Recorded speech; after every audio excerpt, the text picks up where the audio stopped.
and their good purposes for the common human life be realized in our midst. O God, grant us a vision of our country, fair as it might be, a country of righteousness where none shall wrong his neighbor, a country of plenty where evil and poverty shall be done away with, a country of brotherhood where all success shall be founded on service and honor shall be given to the deserving, a country of peace where government shall rest on the will of the people and the love for the common good. Bless the effort of those who struggle to make this vision a living reality. Inspire and strengthen our people that they may give time, thought, and sacrifice to speed the day of the coming beauty of Ghana and Africa. Amen.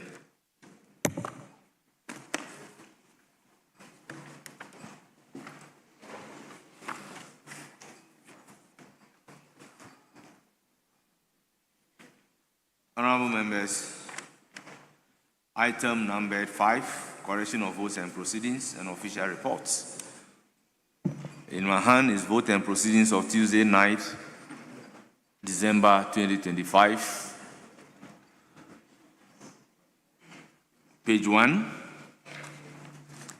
page 2, page 3, page 4, page 5, page 6, page 7, page 8, page 9, and 10.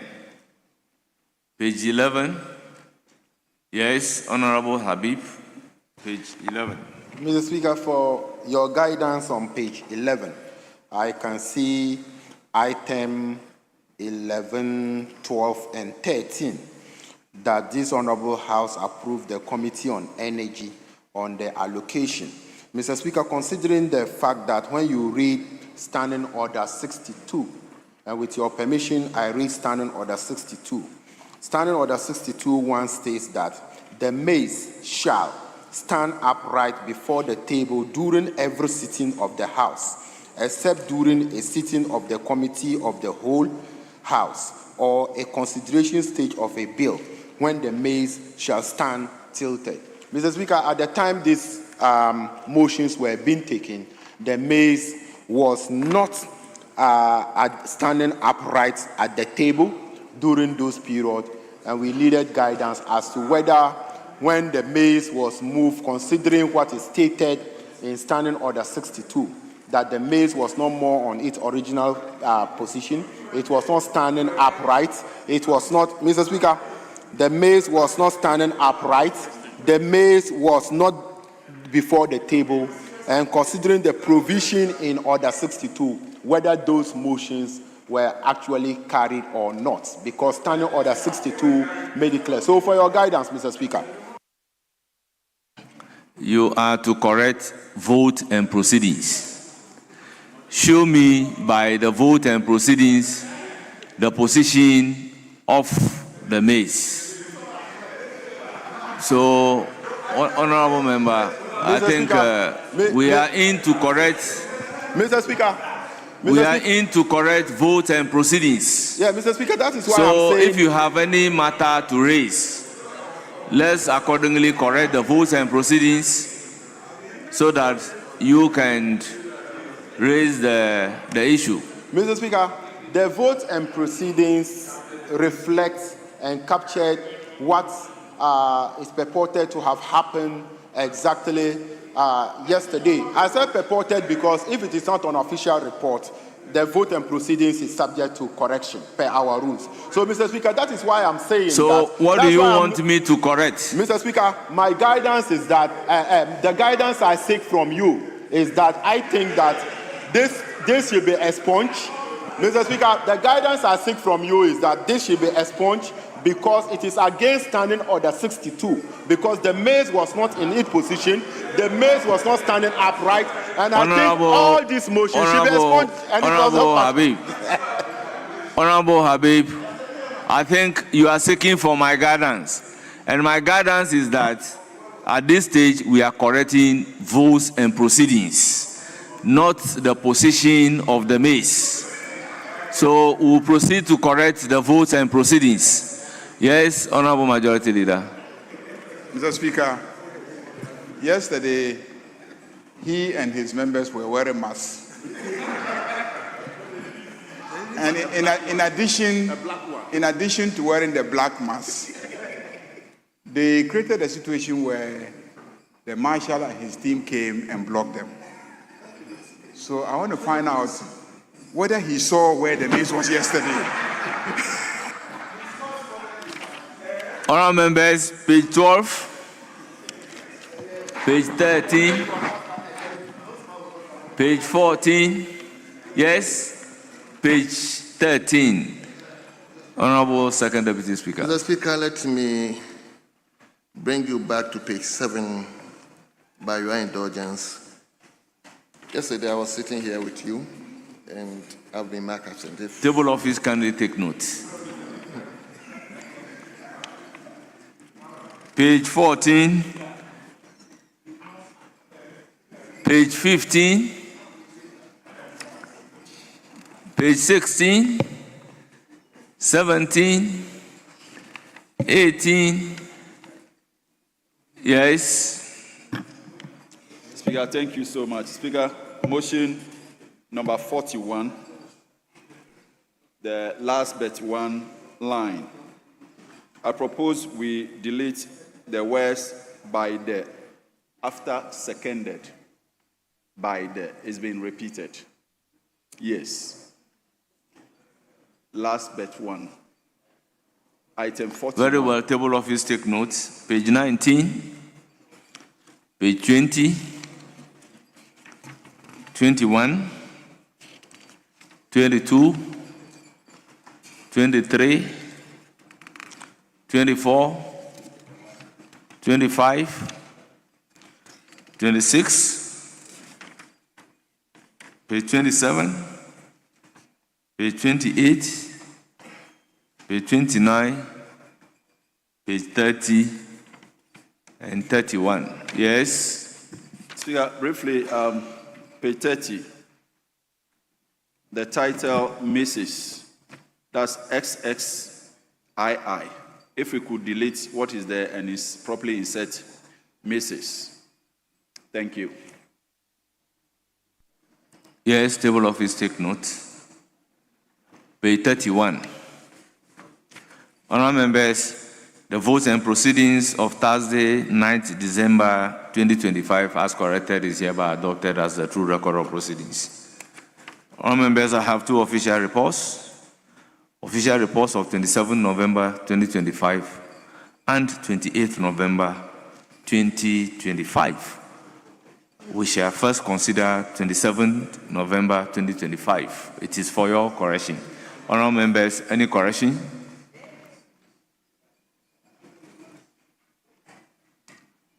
Honourable members, in the absence of any corrections, the vote and the official reports of Thursday, 27th November 2025 is hereby adopted as the true record of proceedings. Now, the official report of 28th November 2025. Honourable members, any correction? Honourable members, in the absence of any correction, the official report of Friday, 28th November 2025 is also accordingly adopted as the true record of proceedings.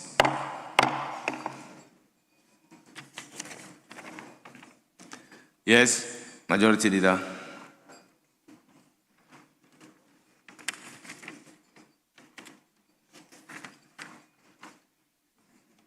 Mr. Speaker, I crave your indulgence for us to vary the order of business and lay some papers under items 8A, B, C, D.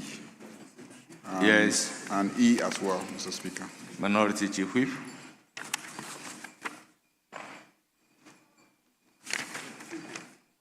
Speaker, we have recognized the items and the application made by the Leader of the House. But just to remind the Leader that we have a shadow engagement with the Finance Minister at the Committee of the Whole. And then we also have the PRC also schedule. I've told the PRC is here. But for convenience, so that we cannot have committee of the whole and suspend and maybe go into plenary, if we can be assured of the presence or the coming of the finance minister, so that after the finance minister's engagement, we can also have the PRC engagements at the committee of the whole. But we don't have a problem. We can start with the laying of these papers.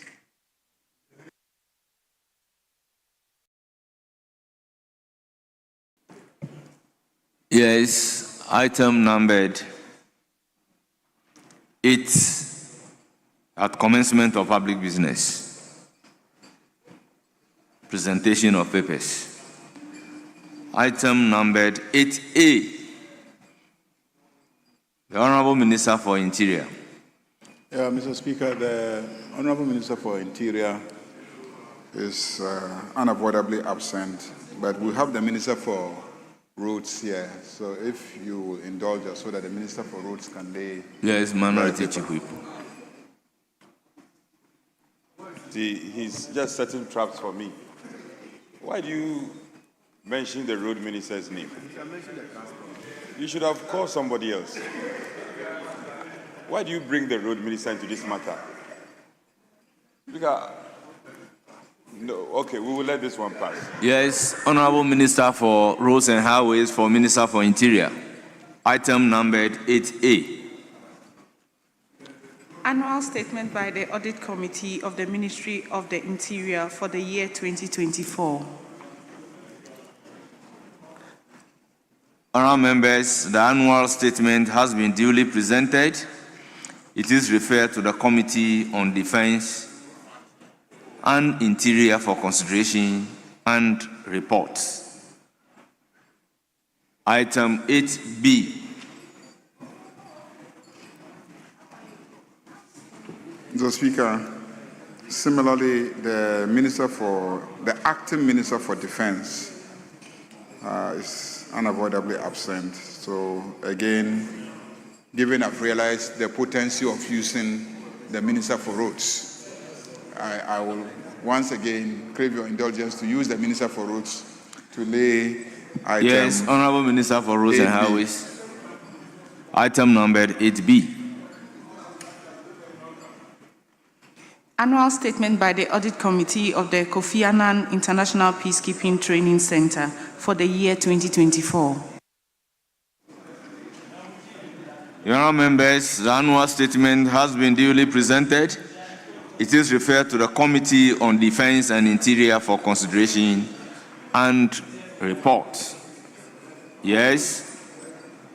Item numbered 8C. Chairman of the committee. Mr. Speaker, the chairman of the committee is not immediately available, but I want to crave your indulgence to lay it on behalf of the chairman of the committee. Yes. Minority Chief Whip. Chairman, Mr. Speaker, the chairman for the Committee of Sanitation, I am aware the estimate, and yesterday you had a field day. You've taken all your motions with a glee. Yes.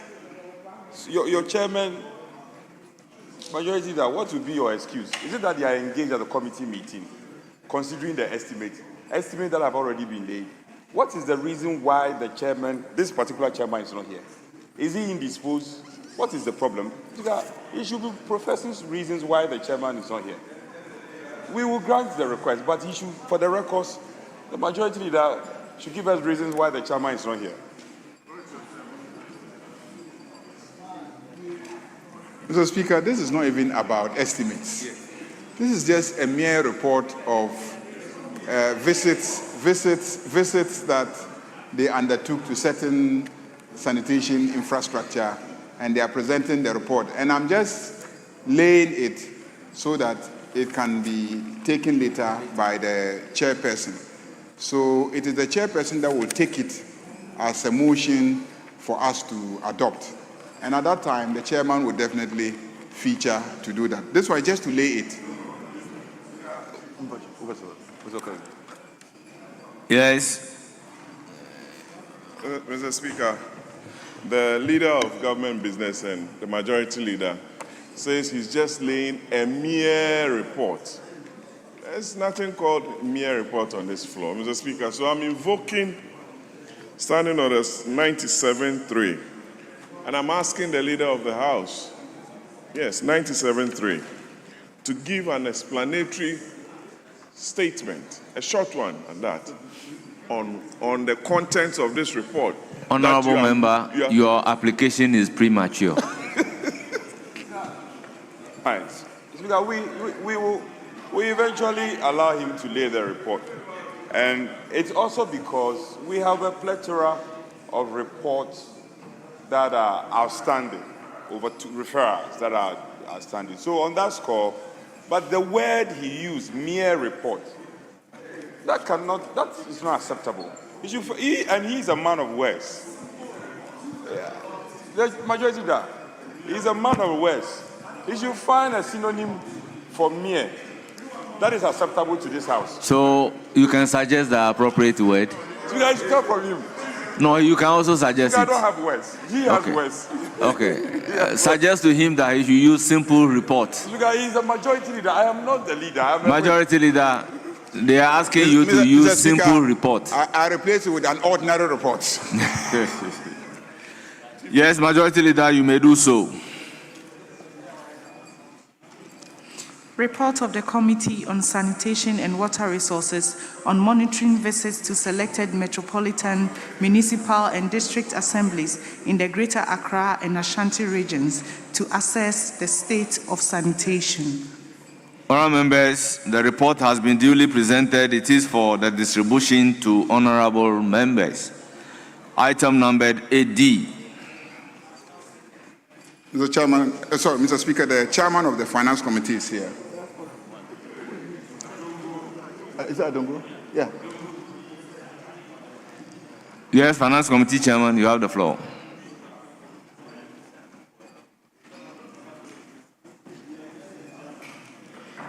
Report of the Finance Committee on the request for the waiver of import duties, import NHIL, special import levy, value-added tax, Get Fund levy, ECOWAS levy, AU levy, and EXIM levy on the importation of vehicles with engine capacity of up to 2.70 cubic capacity for foreign service officers returning from posting to the missions abroad. The report has been duly presented. It is for distribution to honourable members. Item numbered 8E. Chairman of the committee.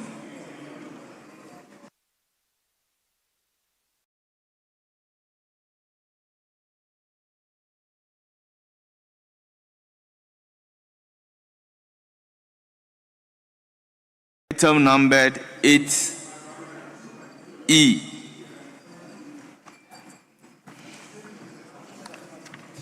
Honourable members, we can take all together 8E, I to V. Yes. We are not to preempt what the majority leader will say, but I'm coming under 97.3. A short explanatory statement in the report. Again, the application is premature. It's premature. When a member gets up and lay, it is then that you can ask the member to give explanation, but not before laying. Yes.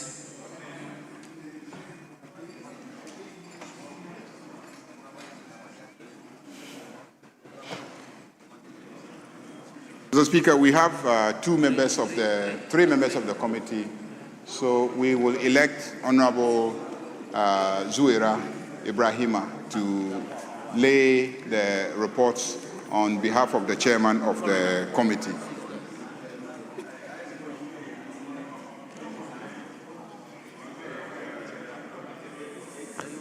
Yeah.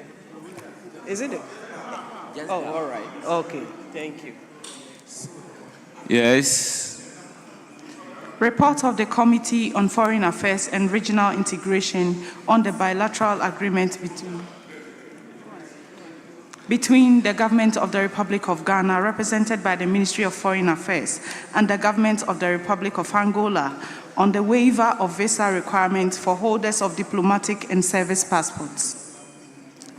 Please, let's take I to V. Report of the Committee on Foreign Affairs and Regional Integration on the bilateral agreement between Government of the Republic of Ghana, represented by the Ministry of Foreign Affairs, and the Government of the Republic of Serbia on the abolition of visa requirements for holders of diplomatic and official service passports. Report of the Committee on Foreign Affairs and Regional Integration on the bilateral agreement between the Government of the Republic of Ghana, represented by the Ministry of Foreign Affairs, and the Government of the People's Democratic Republic of Algeria on the waiver of the visa requirements for holders of diplomatic and service passports. Report of the Committee of Foreign Affairs and Regional Integration on the headquarters agreement between the Government of the Republic of Ghana, represented by the Ministry of Foreign Affairs, and Afrobarometer.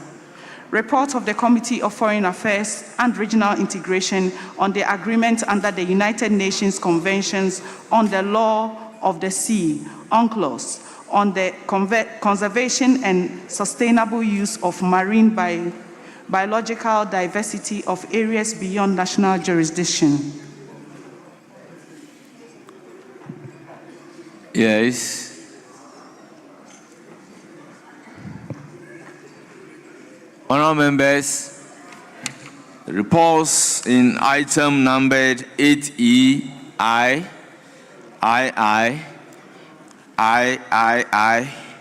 IV, and V are all duly presented, and they are for distribution to honorable members. Yes, item numbered 9. Mr. Speaker, before we go to 9, may I crave your indulgence and refer to Order 98, which says that a member, minister, or head of an independent constitutional body who presented a paper may withdraw the paper by leave of the House. Mr. Speaker, an agreement was presented by the Minister for Lands and Natural Resources relating to a concession for the mining of lithium in the country. I have indications from the minister that he wants to withdraw the agreement. He has traveled outside the jurisdiction in his capacity as the acting minister for environment. There is a major environmental conference in Nairobi, Kenya, to which the president was invited, and the president has asked him to represent him. He came and sought leave to absent himself in order to attend to that. But he's asked that his deputy minister, Honorable Yusuf, who is here with us, should be allowed on his behalf to withdraw the lithium proposed agreement. Thank you, Mr. Speaker. Yes. Mr. Speaker, ordinarily we will not be against the request by the majority leader. But this, such an important agreement that has attracted a lot of interest from the public, especially with the reduction of the royalties from 10 to 5%. We've heard from the CSOs, we've heard from a lot of mining experts in this country that Ghana ought to have negotiated this agreement and obtained far better terms if the government of the day so wished. So I would have expected the minister to have even come here with a very well-written statement with regards to this withdrawal, because it's very important. This House passed a resolution, and we believe that the terms that were agreed by the previous administration was the best We listened to Sir Sam Jonah. We listened to a lot of mining experts who said that the agreement that was entered into was in the best interest of this country. But we don't know what led to the reduction in the royalties from 10 to 5% and what has necessitated the withdrawal of this agreement. So I want to believe that my good friend and brother from Bole Bamboy, in the president's constituency, wearing the big shoes of the president in the chamber, will come and explain to us why today, of all days, you've decided to withdraw this agreement. Is it because of the public backlash? What has changed? Honorable Sule. Honorable Patrick Yaugwama, I think you are completely out of order. Wait, if the person who is withdrawing the paper or the agreement is unable to proffer reasons, then you would be justified making the points that you are making. But before he being given the opportunity, and at the time that the application is being made for him to be given the opportunity, with all due respect, Mr. Speaker, yes. You have Mama Yariga as the majority leader. And you know his tactics. I saw him on his feet even before I ended my submission. I know what Mama Yariga would have done before. So I anticipated him and said what I needed to say. So he's going to go, I know he's going to read Order 105 on anticipation. I know him. So Sule, don't rely on your leader. Come and tell us why you are withdrawing this. Thank you. Yes. Leave of the House. Yes. So let me hear you. Speaker, the application is by the leave of the House. Yes. Speaker, I think the honorable member is on all fours. He's right. Maybe it's the semantics and the way he put out his expression. The 98 is clear. And the trust of 98 is by the leave of this House. And we, as an integral part of this House, are requesting of him that he wouldn't just come and withdraw. He must withdraw and profess reasons why he's withdrawing. We are not out of the orders. We are fully on all fours. So, and I know him, he's preparing. He has put things together. He should just give us reasons why. Is it a response to the call by CSO and the public, or you are withdrawing to go and tidy up the agreement? That is why you are withdrawing, and this House needs to know. And also for the records, Honorable Sule, this is not beyond you. You can do it. Please, do it. You see, let's do things timely. The application that the majority leader is making is for leave to allow the deputy minister, instead of the minister, to do the withdrawal. So at this particular stage, until and unless that application is granted, what is being said in a very premature manner. I get the sense of the House. Speaker, he has made an application for the deputy minister to make the withdrawal. We are not litigating it. We support it. Thank you very much. So, Speaker, we are waiting on you to grant that application. Yes, the application is hereby granted. Honorable Deputy Minister, you have the floor. Mr. Speaker, I'm grateful. Mr. Speaker, I rise under Order 98 of the standing orders to seek your leave and the leave of the House to withdraw the agreement, the mining lease agreement between the government of the Republic of Ghana, represented by the Ministry of Lands and Natural Resources, and Barari DV Ghana Limited for the mining of lithium and other minerals at Mekesim. And we are talking about 42.63 kilometers square in the Mfantsima district of the Central Region. Mr. Speaker, I've been asked to adduce reasons why we are withdrawing this. This was laid before the House on Tuesday, 11th November 2025, and was referred to the Committee on Lands and Natural Resources for consideration and to report to this House. Mr. Speaker, the reason for the withdrawal of this agreement is to enable the Ministry of Lands and Natural Resources to undertake further consultations with very relevant stakeholders prior to representing it to this very important House. Mr. Speaker, listening to my colleagues from the other side, they have made my work very easy. They have given reasons why there's a need for us to withdraw this agreement. He's saying that he's listened to very prominent people.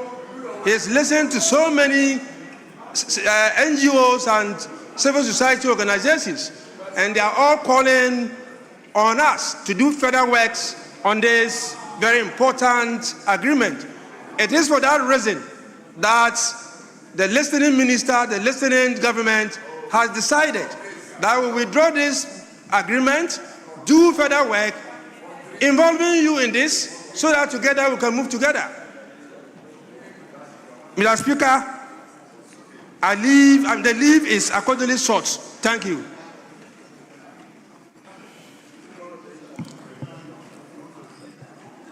Yes, Honorable Patrick Obama. Thank you, Mr. Speaker. Honorable Minister and Government, we told you so. We did. We told you that you did not undertake wider consultation in this agreement that you brought. And you are now telling us that you've gone round to listen to prominent people. You've gone round to listen to CSOs because they are bashing you. You've gone round to listen to experts in the industry. What did you do in the first place? You didn't consult anybody. You came here and we told you that you brought a wrong agreement that was not in the best interest of Ghana. And you said you had the numbers. You pass it. We had our say. And you wanted your way. And you are back here to withdraw. Sule, why would you go with it if it's in the best interest of the country? We told you so.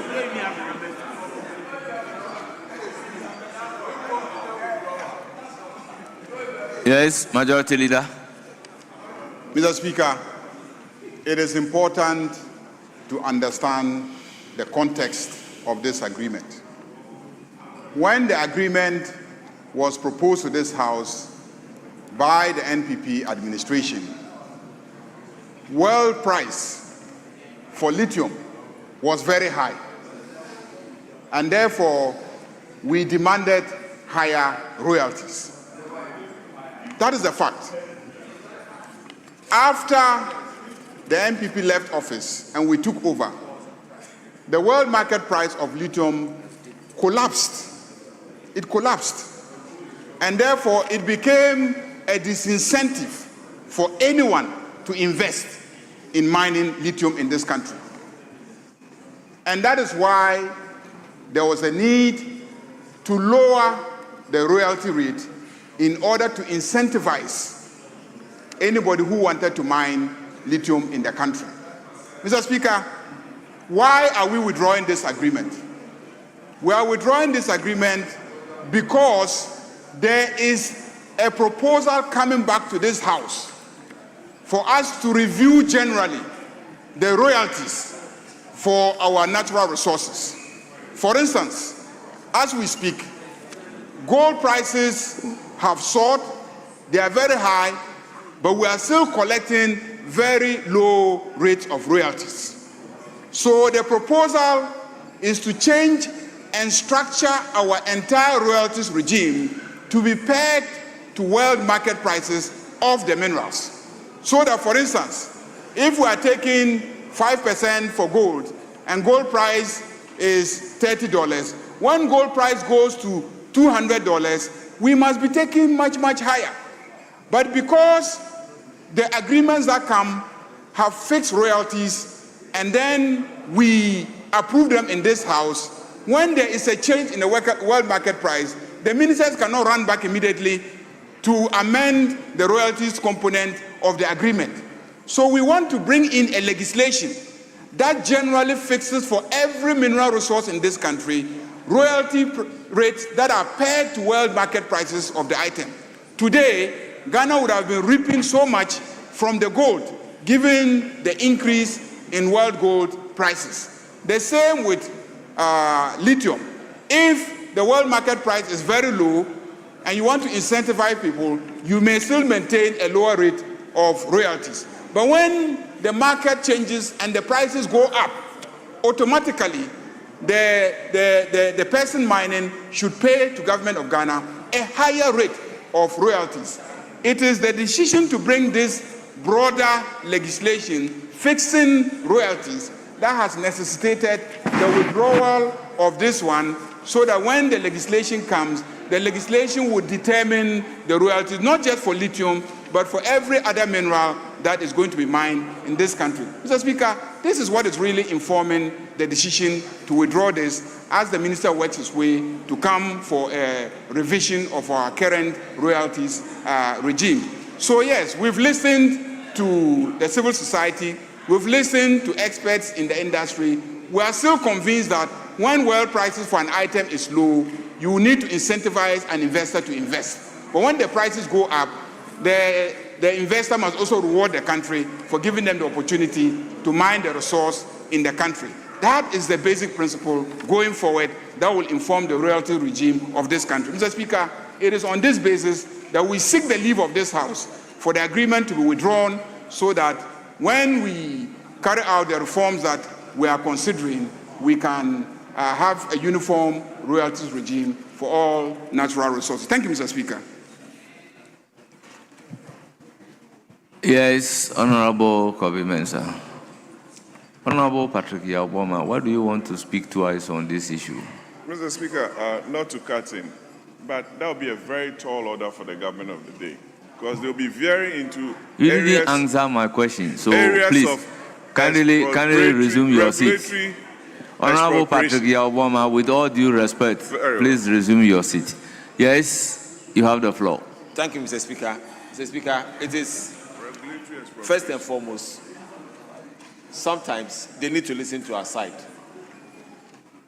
In most cases, they have always looked at politics away from businesses. In fact, when we brought the bill and the agreement here last year, they fought us. Until this year, when the communities themselves started fighting against them.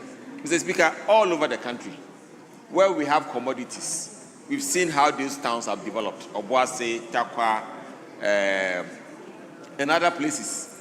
Mr. Speaker, in every agreement, there's always a carried interest. There's always an investment agreement. There's development agreements. We have the windfall taxes that are usually applied when the prices of gold or whatever commodities go up. So every Ghanaian or every government knows these things happen all the time. So for them to come and tell us that because prices are now increasing, that is the reason why they are withdrawing. Mr. Speaker, I beg to differ, and I believe that they need to apologize to us. It's not because that's not the reason. If they want to change the laws of the country, they can always bring it. Sometimes they even come midnight to come and change the tax system. Why can't they do the same with the act? That gives us the percentages for the royalties and the rest. So, Mr. Speaker, I believe that the NDC should learn that when they make a mistake, they should come clean and say, we made a mistake, instead of always trying to change the agenda and trying to create the impression that nothing has gone wrong. Mr. Speaker, I believe that it is time Ghanaians understand that the new order is coming to town. And the order is that every community that has mineral resources wants to see development in their communities. Unfortunately, most of the time when government takes the money into Accra, hardly do we see these things going back into the communities. So these days, unlike in the past, when Accra only were speaking, today the communities are also speaking. And they should understand that that is one of the key reasons why they are coming back to this house because we gave the communities a better deal with that agreement than what the NDC currently have in this house. So we are happy. We are happy. We are happy. We are happy that they are coming to withdraw it and bring a better agreement so that the communities of this country benefit, not only for lithium, but for others. At least we gave them 10%. And what they brought to us, they said 5 and sliding scale. What is sliding scale? The minimum should be 10 or 15. Then we know that something better is going back into the communities to development them. Mr. Speaker, with these few words, I would like to support the idea that they are based on the phrase that we are happy that the agreement is being withdrawn, I gather the sense of the House that we are not opposed to the withdrawal of the agreement. So, honorable members, I intend to grant the leave of the House for the agreement to be accordingly withdrawn. Accordingly. Yes, Speaker, with respect. Yes. Speaker, just some concluding remarks, and then we can draw the curtains. We are not opposed. We are not opposing you. We want you to withdraw. Very well. Honorable Chief Whip, let me hear you. Well, Speaker, first of all, I think that clearly our colleagues are eating a humble pie. There is no shame. There's no shame in this. You are gladly eating a humble pie, but there is no shame in it. We had warned you, we have given you, we have alerted you ahead of time that the path you were blazing was a slippery path, and therefore you needed to change course. Eventually you are listening to us. Beautiful. That is how we want to proceed as a country. But the point I want to make really is that, Speaker, I am an environmentalist. I know the importance of lithium. Ghana, as an independence, our per capita income was same as Indonesia. Indonesia has 10 round lithium. Now, lithium constitutes about 70% of the accessories of renewable energy, i.e. solar panels and all that. And now we have a Ministry of Energy and Ministry of Energy and Green Transition. If we are withdrawing this agreement, we should be looking at how we can transition to ensure that we as a country can benefit highly from the lithium found. It doesn't become a resource curse to this country. So, in the context of your research, when you are bringing it back, we want to see these things finding expression. You are nodding your head. Nod your head well. We want to see you amending your agreement so that for once, mobile phone accessories is the government of Ghana. And we are part of Ghana. We are government of Ghana. Speaker, so Ghana is transitioning. We are gladly transitioning. And I'm saying, when you are bringing the agreement, let us find expression. Honorable Chief Whip, hold it. Honorable member, why are you turning your back to the maize? Kennedy Nyako, why are you turning your back to the maize? Yes, Minority Chief Whip, you have the floor. Speaker, these are matters I don't want to be repetitive. And I know the Honorable Yusuf is a listening minister. Convey this to your boss. He was a former leader in this house. We know him. He's also a listening person. We just want a situation where it will not just be resource found and then we are just exporting. What can we do? I hope that the way you are nodding your head, you are listening for good. Speaker, it's important. Indonesia has set the example. China has set the example. And there's a lot we can do with this lithium. It shouldn't just be one of the minerals that we have found and we'll just be exporting. Let's think about how we can make good use of these minerals to the benefit of the people of this country. I thank you, Speaker, for the space granted. Yes, honorable members, we can all realize from the sense of the House that there is no opposition to the application to have the agreement withdrawn. Accordingly, leave is hereby granted. The agreement under reference is hereby withdrawn. Yes. Majority Leader, do we move to item 9 now and take B and C?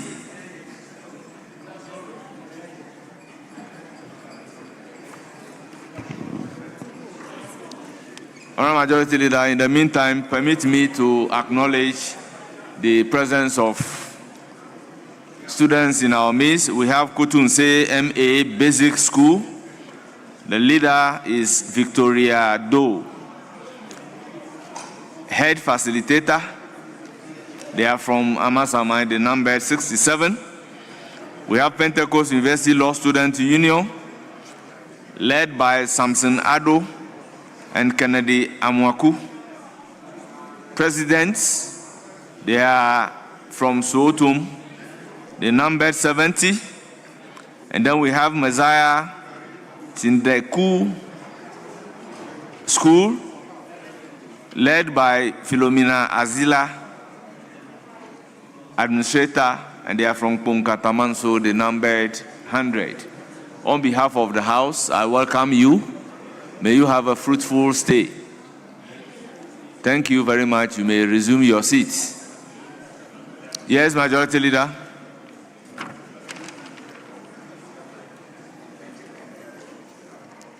Yes. Speaker, we had earlier informed the majority leadership of an earlier call for a committee of the whole. Next week, we are likely to rise, and there are outstanding matters that have not been resolved, and the majority leader agrees. We had earlier also called for the PRC. The PRC has been here since morning, so I know he wants to call for other businesses to be prosecuted, but these matters are important. Can we break into a committee of the whole, deal with the PRC? Rest assured, we'll do that once there is some agreement at the pre-city. Yes. Mr. Speaker, the Minister for Finance is not in the chamber, but his deputy is here. And in keeping with our practice, I'll crave your indulgence for us to allow the deputy to present Deputy item Minority Leader. 9B. Deputy Minority Leader, the application is the Deputy Finance Minister should do the presentation of the bill on behalf of the Minister.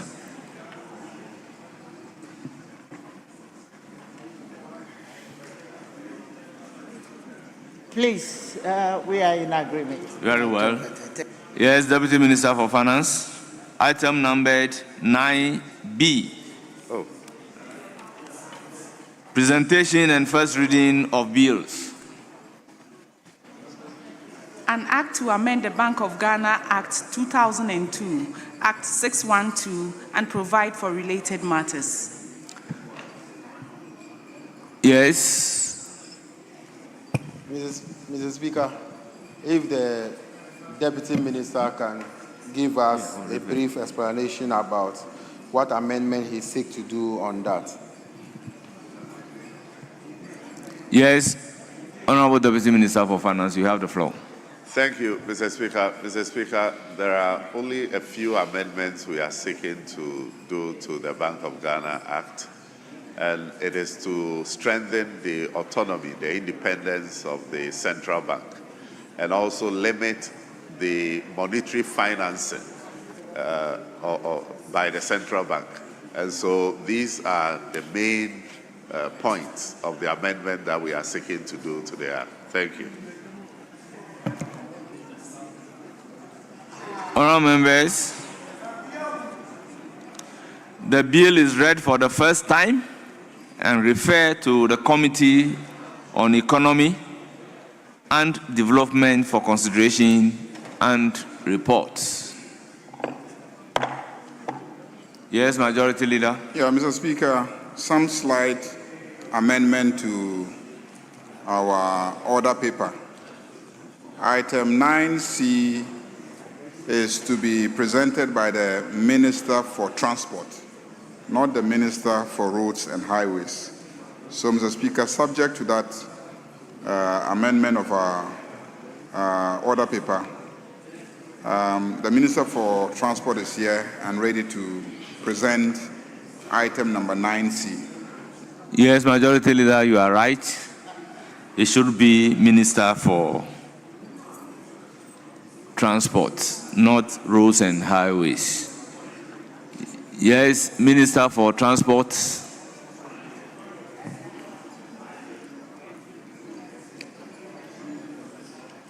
Yes, Honorable Habib.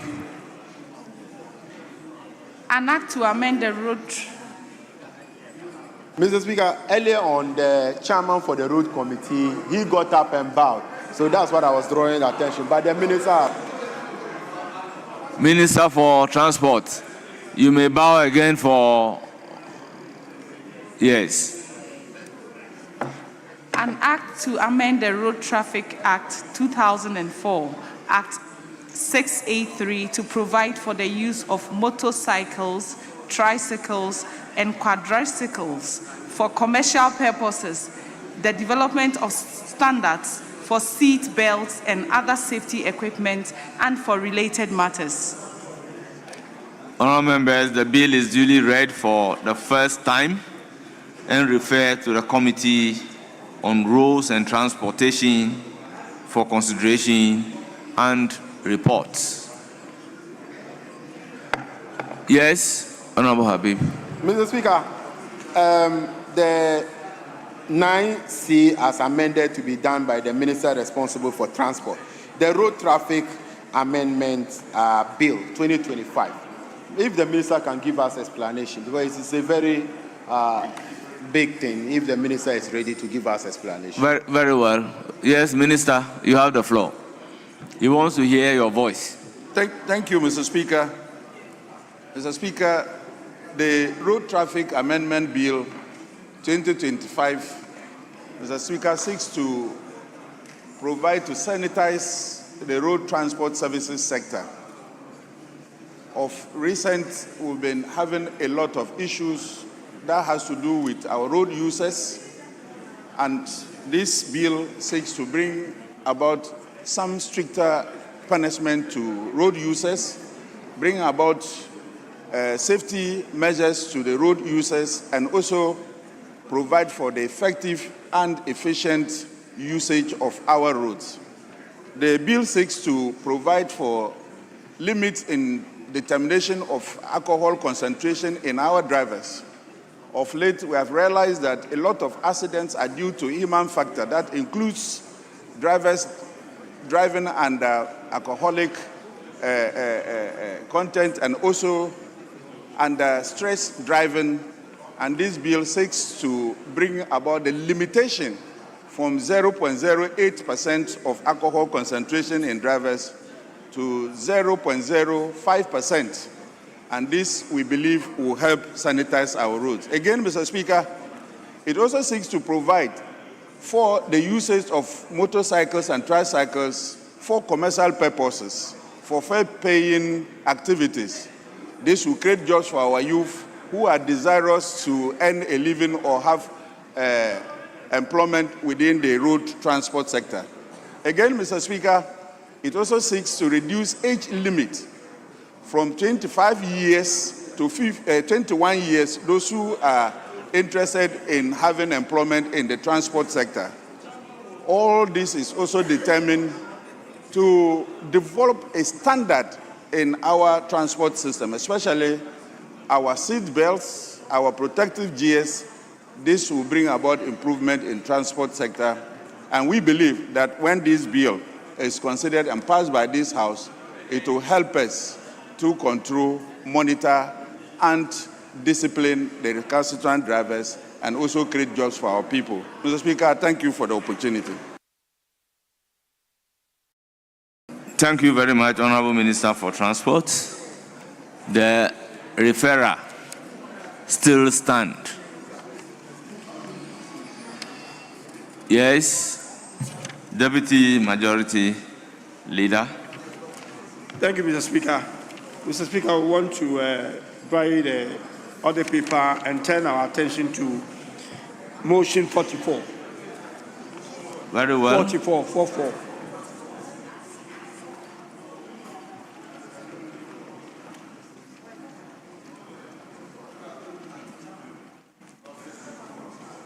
Honourable members, yes. We have been cooperating.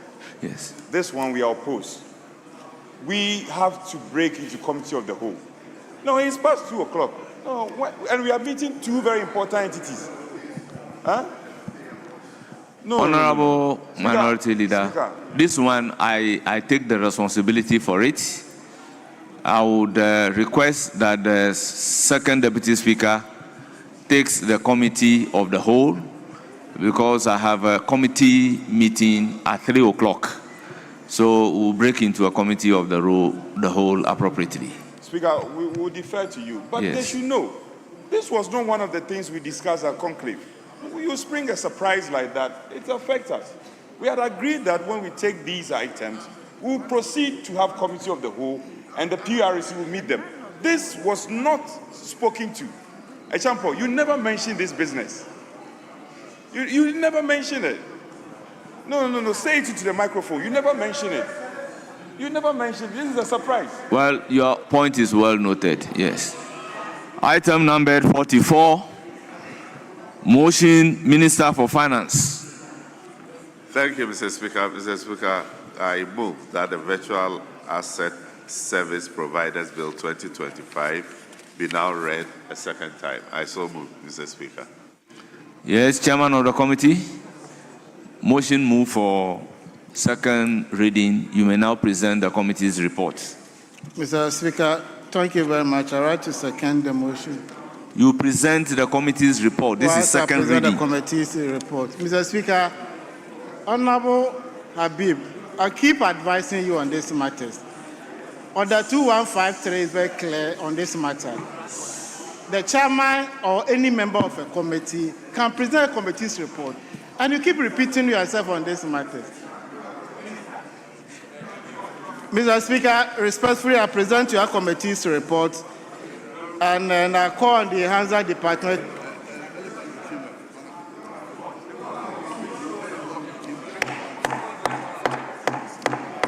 Mr. Speaker, I personally presented 2 copies to the leadership of the minority side. I gave you a copy, and you also don't have a copy. And it has been loaded on the console. Technology, this is virtual assets. We are talking about virtual assets. Technology. Yes, and this virtual report. I gave you hard copies and soft copies, and you are complaining. Check the console. Check the console. You are a young parliamentarian, and you are behaving like a BBC man. It's loaded. Or your console. And so go to your seat. Richard Champon, hold it. Yes, Honorable Habib. Mr. Speaker, ordinarily I won't do this. My colleague is a leader of this House. Mr. Speaker, you said chairman of the committee. The first thing he should have done under our standing order, he's not the chairman of the committee. He should have seek your leave that he or your permission that he's a member or he's a vice chairman to do that. And secondly, Mr. Speaker, we just saw the report now on the console, but there is no hard copies available. So first, he should seek your leave that he wants to present the report because he's not the chairman, because you said chairman of the committee. And before he proceeds. The point is well noted. Leave is hereby granted. Honorable Richard Achampong, may you proceed to present the report of the committee. Mr. Speaker, thank you very much. I'm not the chair of the committee, rather the vice chair of the committee. Mr. Speaker, I call on the Hansa Department to capture the entire report as having been presented, and then I'll go to the rationale of the virtual asset bill before the House. Mr. Speaker, item 4.1. The virtual asset economy is reshaping the financial landscape of the country in a rapid, informal, and often invisible manner. Ghana ranks 29 globally in the adoption of cryptocurrency. With 3.1 million users of cryptocurrency, stablecoins operate as de facto foreign exchange instruments. Peer-to-peer groups facilitate unregulated transfers, and young Ghanaians interact with virtual asset platforms without any institutional guidance. Although these shifts are happening outside the perimeter of the former financial system, the effects are beginning to echo within the financial system. Mr. Speaker, I turn to item 70, observations. Mitigation of global financial risk. 7.1, Mr. Speaker. The committee observed that emerging trends in our global financial market, including the introduction of virtual asset services, pose risk to Ghanaians as they interact with such platforms without institutional guidance and regulatory framework. There is the need to provide regulatory measures to mitigate such risks to protect the interests of Ghanaians by passing the bill. The passage of the bill will address such issues and also provide clarity, certainty in the key requirement for provisions of virtual asset services in the country. Mr. Speaker, I conclude by reading item 8.1. After careful consideration, the committee is of the view that a legal framework is necessary for the effective regulation and supervision of virtual asset service providers in the country. Mr. Speaker, this is a very emerging trend in our country, and even Momo transactions, we are not able to control it. So if there's no regulation in place to deal with such matters, it poses a great challenge to all of us. And we have about $4.1 trillion investment in the wallet, and there's no regulation managing it. So if there are issues, it becomes very challenging for people to even identify who did what. So it's about time we put in place this regulation to monitor this space. Honorable so with Vice these Chairman, few in conclusion,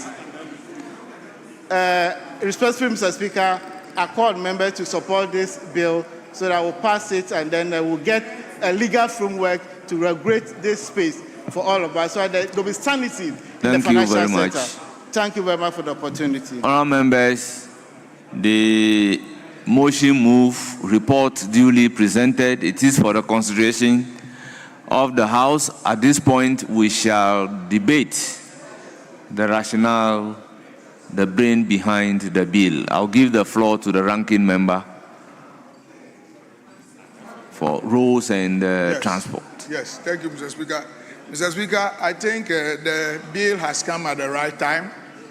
I, for instance, had the opportunity to sit in a meeting, one of the World Bank meetings in Washington, and this issue was raised. Mr. Speaker, this virtual asset service providers makes a lot of billions of dollars without paying taxes to the country. You know, all these cryptocurrencies, people are transacting using cryptocurrencies to buy huge assets somewhere, and they are not making anything. They are not paying anything to the state. Ghana is losing a lot of revenues, and I think this bill will offer or provide the needed platform for us to regulate the sector, so that government will be able to get the required or the revenue that it deserves. Mr. Speaker, if you look at the amount of money, the last time I was reading about it, Ghana is losing almost more than $1 billion every year, because people now, instead of carrying the money to do physical transactions, they are doing everything virtually. And I think this bill will help us regulate the entire sector, entire system, to make sure that those people who are transacting these virtual cryptocurrencies and other financial instruments online will be able to pay the required revenues to or taxes to the state, so that we can have enough money. So, Mr. Speaker, I think all of us need to support this bill and get it done. And with these few words, I want to thank you for giving me the opportunity to... Thank you very much, Honorable Kennedy Nyako. Yes, Honorable Dr. Kabiru. Then I'll come to Honorable Adongo. And then, having gathered the sense of the House, we'll draw the curtains down and make progress. Thank you yes, very much, Honorable Mr. Dr. Speaker. Kabiru. Mr. Speaker, the report of the Finance Committee before us seeks the approval of this House on this important bill, Mr. Speaker. Mr. Speaker, currently, our financial architecture or Ghana financial market is regulated by 3 basic laws. The Bank of Ghana Act, we have the Payment System and Services Act, and we have the Anti-Money Laundering Act. Mr. Speaker, these regulatory or legal frameworks addresses challenges of payment system in respect of the formal or traditional payment systems. But there is an emerging financial sector. There is an emerging financial world that Ghana is not an island. Ghana is part of that global financial architecture, and that is the digital economy. Mr. Speaker, volumes traded in terms of the digital economy, in terms of the financial volume, the money involved is so huge that Ghana is losing out in a lot of financial gains that will have come to the country. Mr. Speaker, this country is preparing for the 3rd round mutual evaluation on money laundering, tourism financing, and proliferation financing. The measure of your country preparedness to deal with money laundering, to deal with tourism financing, to deal with proliferation financing is at the core of this bill. Mr. Speaker, the committee has had extensive engagement with the Ministry of Finance, with the Bank of Ghana, and then SEC, who are sponsoring this particular bill.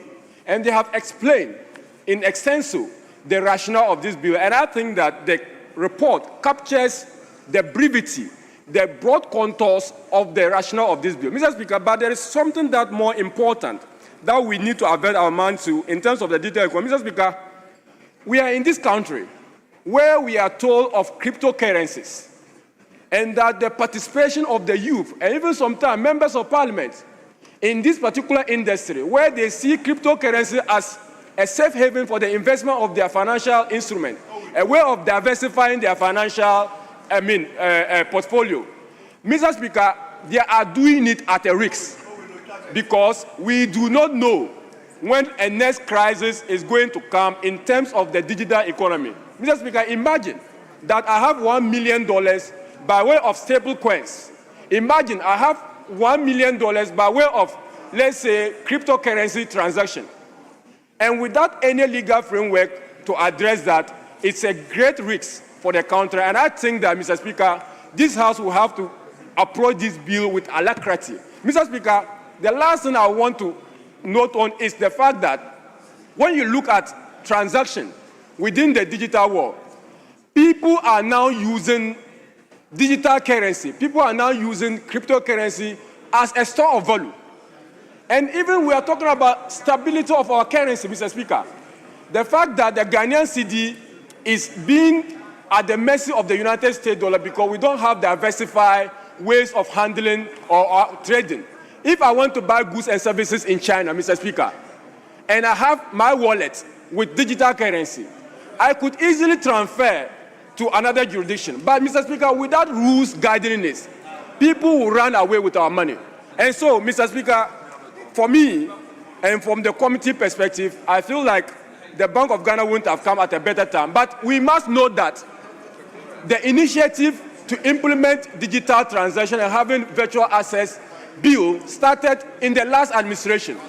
That the Bank of Ghana, realizing this threat, as far back August 2024, issued guidelines to guide financial and digital transactions. This is a continuation of that initiative, and I think that a bipartisan approach and a bipartisan support for this bill is very important so that we can see the bill come to the light of day. Mr. Speaker, with these few words, I support that this committee should actually adopt the report of the committee. Yes, Honorable Azikadongo. Thank you very much, Mr. Speaker. Mr. Speaker, it is refreshing to realize that there appears to be a bipartisan support for this bill. Mr. Speaker, we are living in a world that is fast growing. The days of the cowrie shells are gone, and even the days of using fiscal cash is fast eroding. And that fintech and digital transactions will now rule the world. And we are talking in billions of dollars. but in there also puts this country at a major risk. The risk of not being compliant with anti-money laundering activities, the risk of Ghana becoming a safe haven for terrorist financing, and also the possibility of another NAM1 emerging in our country. It is for this reason that we need to formalize the digital ecosystem and ensure that we are prepared legally and functionally to be able to deal with the threats that this poses, but also to ensure that in addressing the risk, we are taking advantage of the opportunities that it presents in terms of job creation and raking a lot of government revenue to support development. So, Mr. Speaker, it is very clear that this bill has been long in coming, and the Parliament of this House cannot afford to let this opportunity slip by. I therefore call on my colleagues to support this bill so that we can proceed to develop the legal framework that will support the emergence of this industry. Mr. Speaker, I so support. Thank you, Honorable Kwabio. Thank you very much, Mr. Speaker.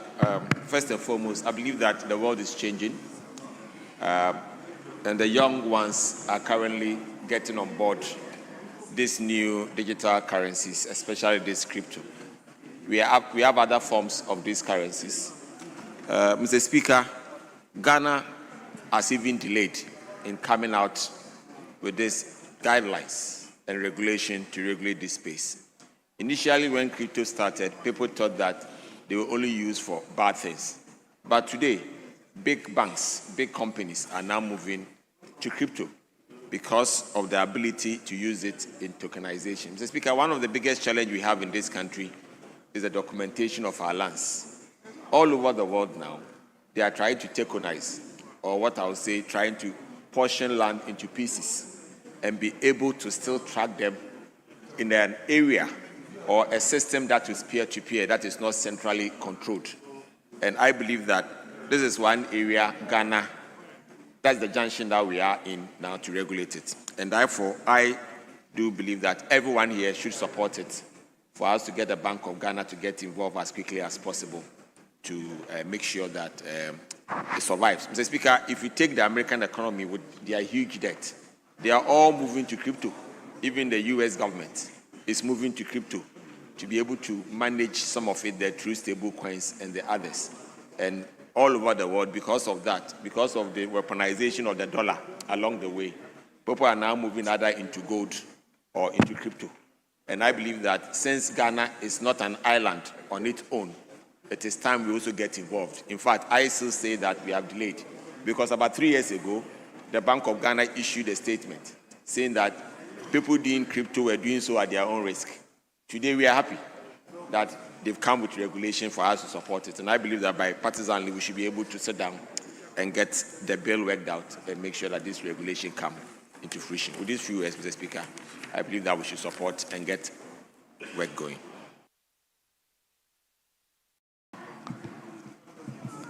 Finance Minister, I want you to be concluding. Yes, minority leader, yes. So, Finance Minister, you may conclude. Thank you. Please, you have the floor. Thank you, Mr. Speaker. Mr. Speaker, I am excited that every member in this House seems to support the idea to regulate the virtual asset industry. And I would want to excite my good brother Kabir by confirming that, yes, this process started in the previous regime. The Bank of Ghana in 2024 actually had an extensive stakeholder engagement, and subsequent to that issued some guidelines to direct users of this virtual asset. However, we all know that guidelines is not enough, it's not adequate to regulate the sector. And so it is important that we have a robust act that will help protect all users. Mr. Speaker, I just want to give this information. Last year, Ghana recorded over $6 billion in cryptocurrency alone in Ghana. And this is by chain analysis. And this year, the figure has hit $10 billion US. So this shows how exposed our financial system is to the virtual asset sector. And so it is important that we regulate it to protect users and also to generate revenue to develop this country. And so I'm happy that we are receiving this support. I urge all members to pay attention so we go through clause by clause to pass this bill. And also, January next year, we are subjecting ourselves to the third round mutual evaluation. It is important that we demonstrate as a country that we are ready to fight money laundering, we are ready to fight terrorism financing, and all the associated risks that are with it. Thank you, Mr. Speaker.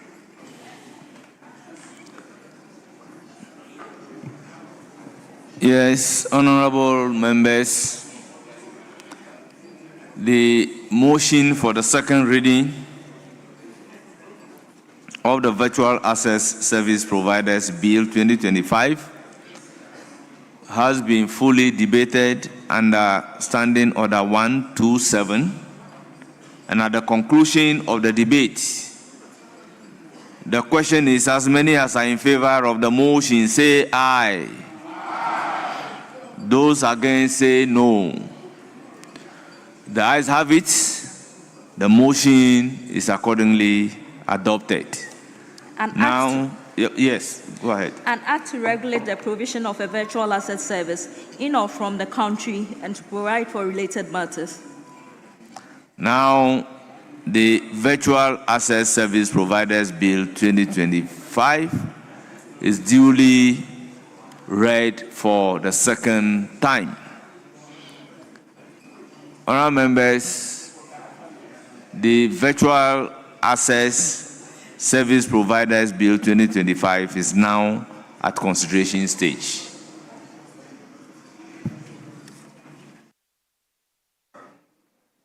I want to draw the attention of the front bench. You see all your empty seats. Look at your empty seat. I don't want to evoke constitutional. Speaker, we won't agree. Go and bring your numbers. Go and bring your numbers to pass your bill. All these empty seats. Yesterday you had a field day. Today it will not happen. We are against. Speaker, they should go and get their numbers. Chief Whip, where are you? Deputy Whip, you see your empty seat. We told you you need us. You said we should walk away. With the minority, go away. Now you need us to do your bill. Speaker, they need us. They should go and get their numbers. You have 189, and you cannot marshal half. Where is the chief whip? Where is your chief whip? Speaker, where is the chief whip? He's nowhere to be found. The deputy leader is pleading. The deputy leader is pleading. And you are saying you don't need a minority. Now you see you need a minority. Now you appreciate the power of the minority. You need us. We both need each other. What are you going to say? Go and bring your numbers. Sit down. Go and bring your numbers. Look at all these seats. Empty. Here, empty. There, empty. And you want to pass your bill. Huh? Me, I'm not in government, oh. You are in government. Speaker, we cannot take a decision. I don't want to come under 104 and invoke anything, but they should whip some numbers. Call your members to come. The president is watching you. Whip. Your whip. You just came home. Speaker, they should get their numbers.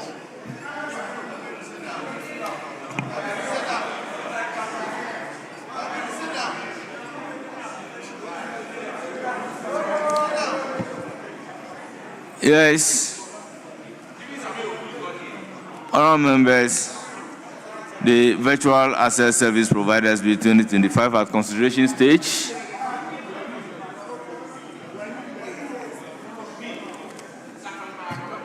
Clause 1. Application of this act. Chairman of the committee. Clause 1. Chairman of the committee. Mr. Speaker, there's no advertised amendment. Honourable members, there is no advertised amendment to clause 1, but it is for the consideration of the House. Mr. Chairman, Mr. Speaker, the chairman is here and he's on phone. And your bill is under consideration and you're on phone. No, you are the chairman. No, the chairman is here. Because the chairman is here. So he must move the you've now withdrawn the permission for the vice chairman to conduct the business. Honourable members, there be no advertised amendment to clause 1. It is, however, for the consideration of the House. Any proposed amendment? Honourable members, in the absence of any proposed amendment, I will put a question. The question, therefore, is as many as are in favor of clause 1 standing part of the bill, say aye. Those against, say no. The ayes have it. Clause 1 is ordered to stand part of the bill. Clause 2, Chairman of the Committee. Relevant regulatory authorities. Mr. Speaker, there's no advertised amendment. It is, however, for the consideration of the House. Honourable members, any proposed amendment? In the absence of any proposed amendment, the question is, as many as are in favor of clause 2 standing part of the bill, say aye. Those against, say no. The ayes have it. Clause 2 is ordered to stand part of the bill. Clause 3, Chairman of the Committee. Functions of relevant regulatory authorities. Mr. Speaker, there's no advertised amendment. Honourable members, no advertised amendment. It is for the consideration of the House. Any proposed amendment? In the absence of any proposed amendment, the question is, as many as are in favor of clause 3 standing part of the bill, say aye. Those against, say no.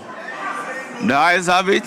Clause 3 is ordered to stand part of the bill. Clause 4. Powers of relevant regulatory authorities. Mr. Speaker, there's no advertised amendment.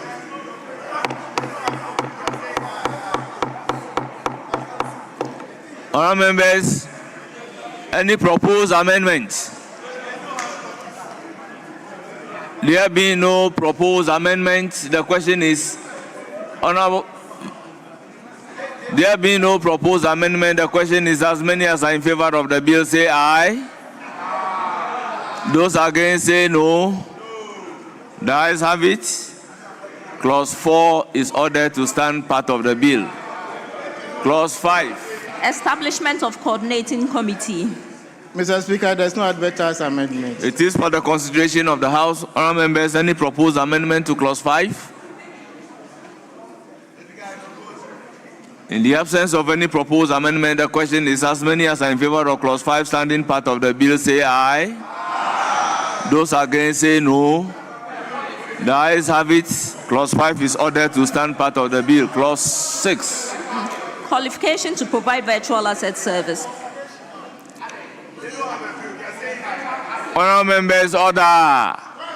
Honourable members, order.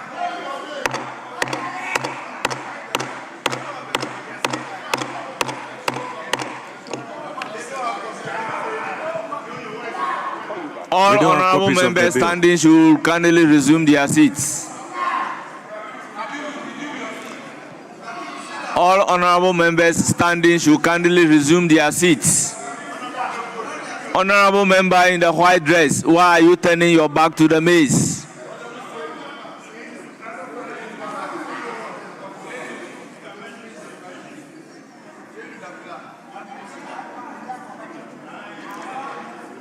Honourable members, let's take note of the rules. You cannot turn your back to the maze. Honourable members, in the absence of any advertised amendment, the question is, as many as are in favor of clause 6 standing part of the bill, say aye. Those against, say no. The ayes have it. Clause 6 is ordered to stand part of the bill. Clause 7. Requirements to register. Chairman of the committee, clause 7. Mr. Speaker, there's no advertised amendment. It is for the consideration of the House. Honourable members, any proposed amendment? In the absence of any proposed amendment by any member of the House, the question is, As many as are in favor of clause 7 standing part of the bill say aye. Those against say no. The ayes have it. Clause 7 is ordered to stand part of the bill. Clause 8, Chairman of the committee. Application for registration. Speaker, there is no advertised amendment. It is, however, for the consideration of the House. Honourable members, any proposed amendment? In the absence of any proposed amendment, the question is as many as are in favor of clause 8 standing part of the bill say aye. Those against say no. The ayes have it. Clause 8 is ordered to stand part of the bill. Clause 9. Consideration of application. Chairman of the committee. Mr. Speaker, there is no advertised amendment. Honourable members, any proposed amendment?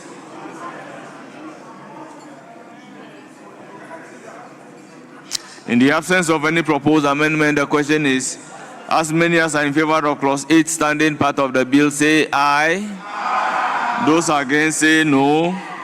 The ayes have it. Clause 8 is ordered to stand part of the bill. Clause 9. Grant or refusal of application. Chairman of the committee.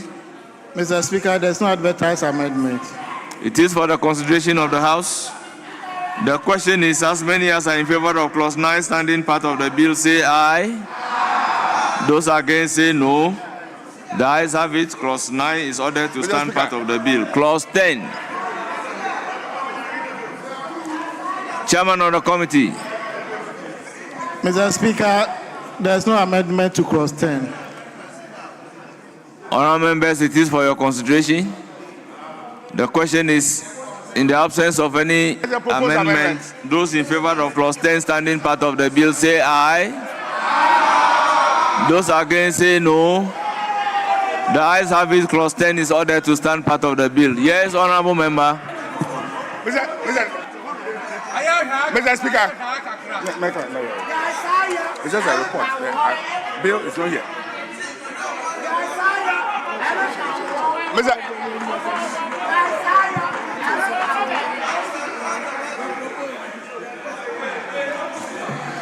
Honourable member, you have the floor. Thank you, Mr. Speaker. Mr. Speaker, this is a very important bill, Mr. Speaker. Very, very important bill. But, Mr. Speaker, we have the report of the committee on the council, but the bill is not attached to it. And, Mr. Speaker, we are asking for amendment proposals, we are asking for consideration, and we don't even know what it is that we are happening in this house, because we don't have the bill. And, Mr. Speaker, this is a very important bill. Again, Mr. Speaker. Yes, honourable member, please. Honourable member, please, with all due respect, I am reliably informed by the table office that for some time now, each member has a copy of this particular bill. Further, honourable members,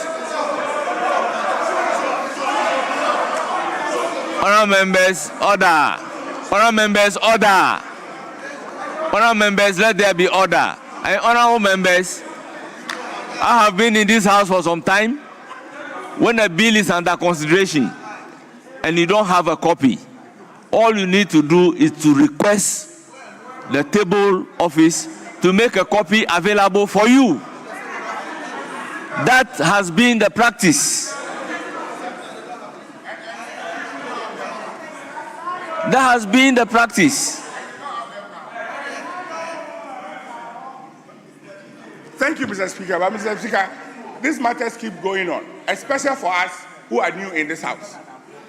I have been consistent in my appeal to you that in a lot of cases, Mr. Speaker, we are not so. These are very important matters that need us to go through, find out from the industry players, take advice as legislators so that we can make meaningful contribution. In a lot of cases, Mr. Speaker, I have made this point that bills and documents are just put on the console. And we come here and we have less than 30 minutes to go through and look at it. Meanwhile, we have emails. We have emails that these bills can be sent to our mail. Honourable member, Mr. Speaker, please listen and listen carefully. I have no ground to doubt the table office that this bill has been distributed. Not today, not yesterday, but for some time now. This bill has been on the order paper for second reading for more than a week.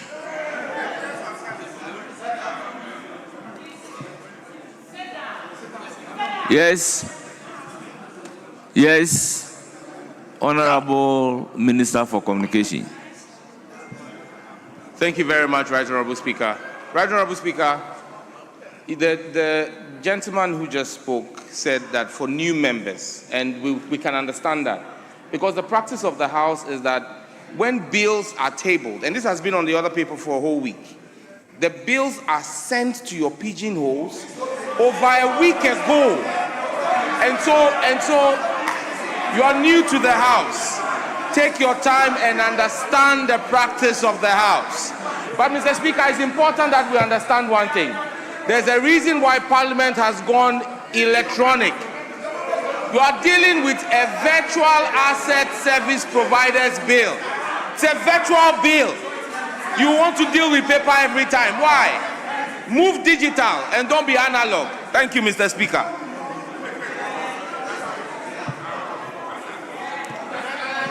Honorable members, this is not a matter for debate.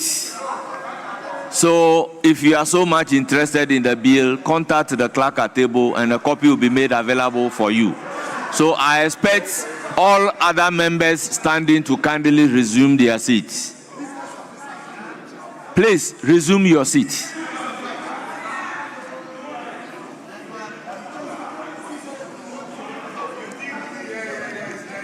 Honorable Majority Leader, any indication as to where we should stop and do a committee of the whole?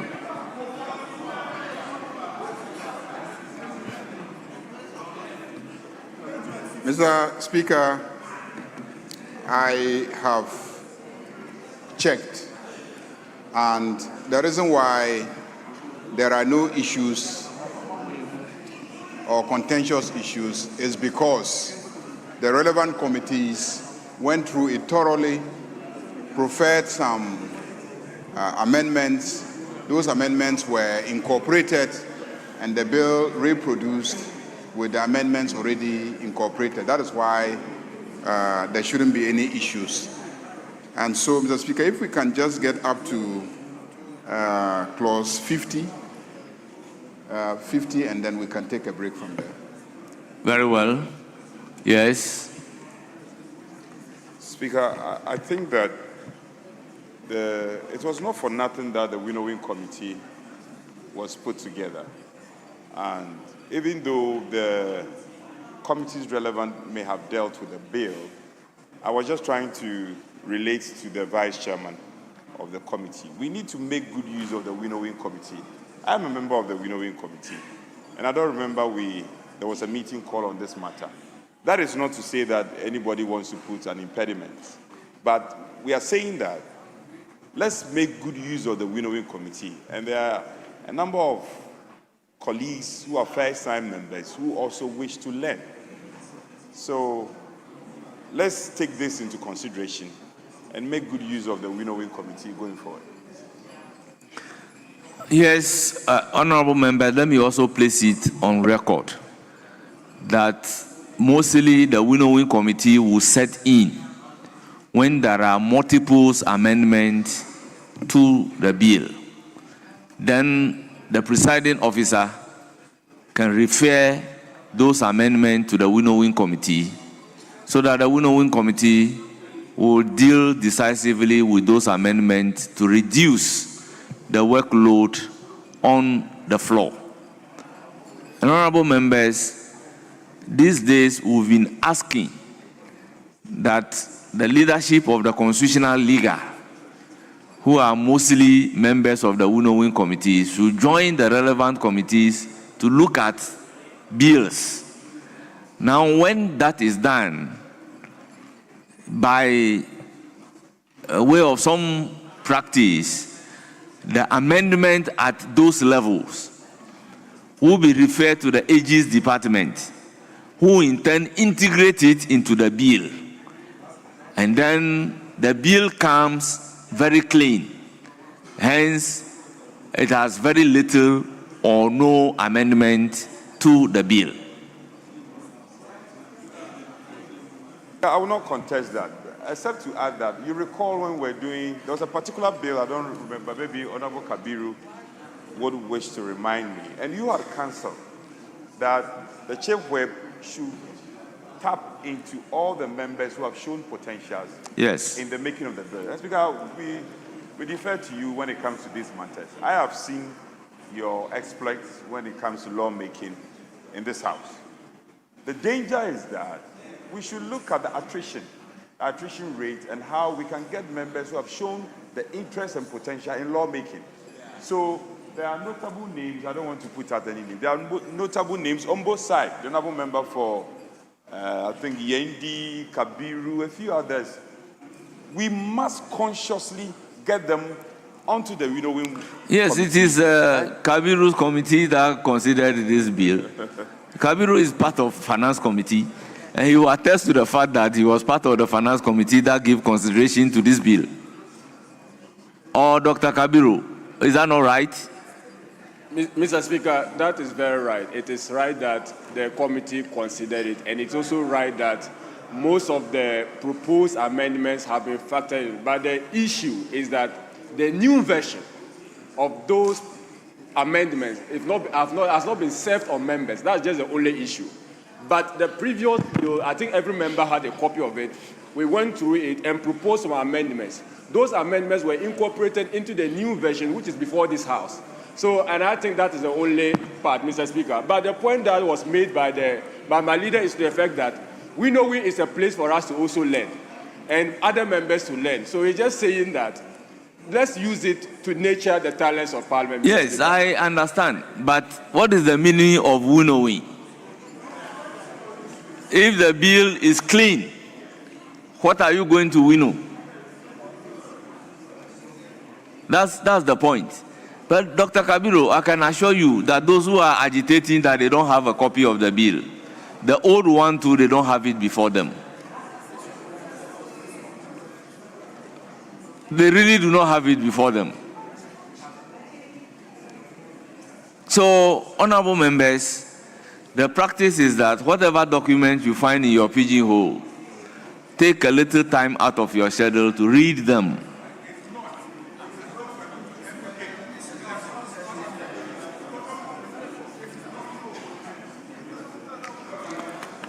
Honorable members, clause 11. Change of information. Chairman of the committee. Mr. Speaker, before I move to clause 11, like you did say, we invited all those members to join the committee from both sides.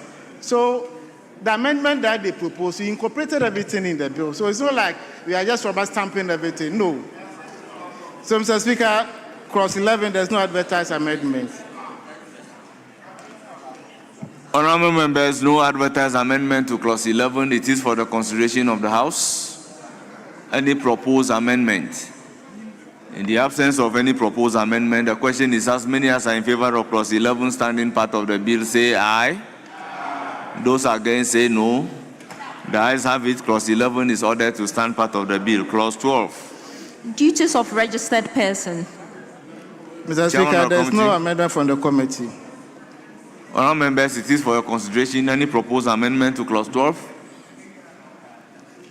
Honourable members, in the absence of any proposed amendment, the question is as many as are in favor of clause 12 standing part of the bill say aye. Those against say no. The ayes have it. Clause 12 is ordered to stand part of the bill. Clause 13. Validity and renewal of registration. Chairman of the committee. Mr. Speaker, there's no advertised amendment. It is for the consideration of the House. Honourable members, any proposed amendment? In the absence of any proposed amendment, the question is, as many as are in favor of clause 13 standing part of the bill say aye. Those against say no. The ayes have it. Clause 13 is accordingly ordered to stand part of the bill. Clause 14. Requirement to obtain virtual asset service license. Chairman of the committee. Mr. Speaker, there is no amendment. It is for the consideration of the House. Honourable members, any proposed amendment? In the absence of any proposed amendment, the question is as many as are in favor of clause 14 standing part of the bill say aye. Those against say no. The ayes have it. Clause 14 is ordered to stand part of the bill. Clause 15. Application for virtual asset service license. Honourable members, we can barely hear.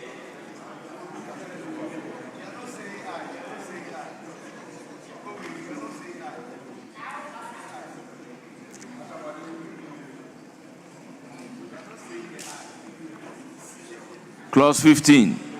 Application for virtual asset service license. Chairman of the committee. Mr. Speaker, there is no advertised amendment. It is for the consideration of the House. Honourable members, any proposed amendment to clause 15? In the absence of any proposed amendment, the question is as many as are in favor of clause 15 standing part of the bill say aye. Those against say no. The ayes have it. Clause 15 is ordered to stand part of the bill. Clause 16. Consideration of application. Chairman of the committee.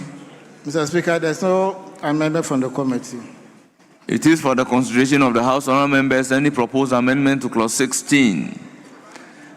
In the absence of any proposed amendment, the question is as many as are in favor of clause 16 standing part of the bill say aye.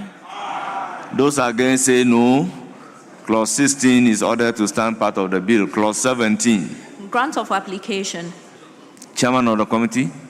Mr. Speaker, there is no amendment. It is for the consideration of the House. Honourable members, any proposed amendment? In the absence of any proposed amendment, the question is as many as are in favor of clause 17 standing part of the bill say aye. Those against say no. The ayes have it. Clause 17 is ordered to stand part of the bill. Clause 18. Register of holders of virtual asset service license. Chairman of the committee. Mr. Speaker, there is no advertised amendment. It is for the consideration of the House. Honourable members, any proposed amendment to clause 18? In the absence of any proposed amendment, the question is as many as are in favor of clause 18 standing part of the bill say aye. Those against say no. The ayes have it. Clause 18 is ordered to stand part of the bill. Clause 19. Change of information.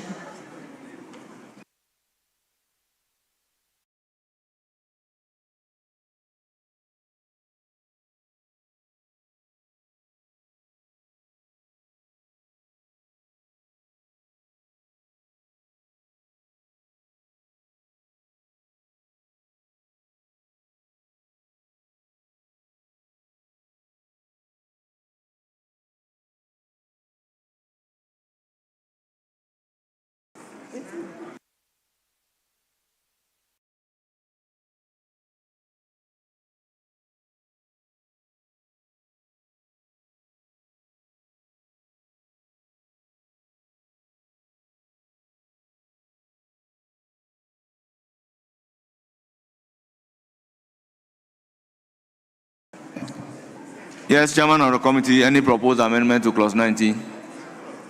Mr. Speaker, your committee has no amendment. It is for the consideration of the House. Honourable members, any proposed amendment to clause 19?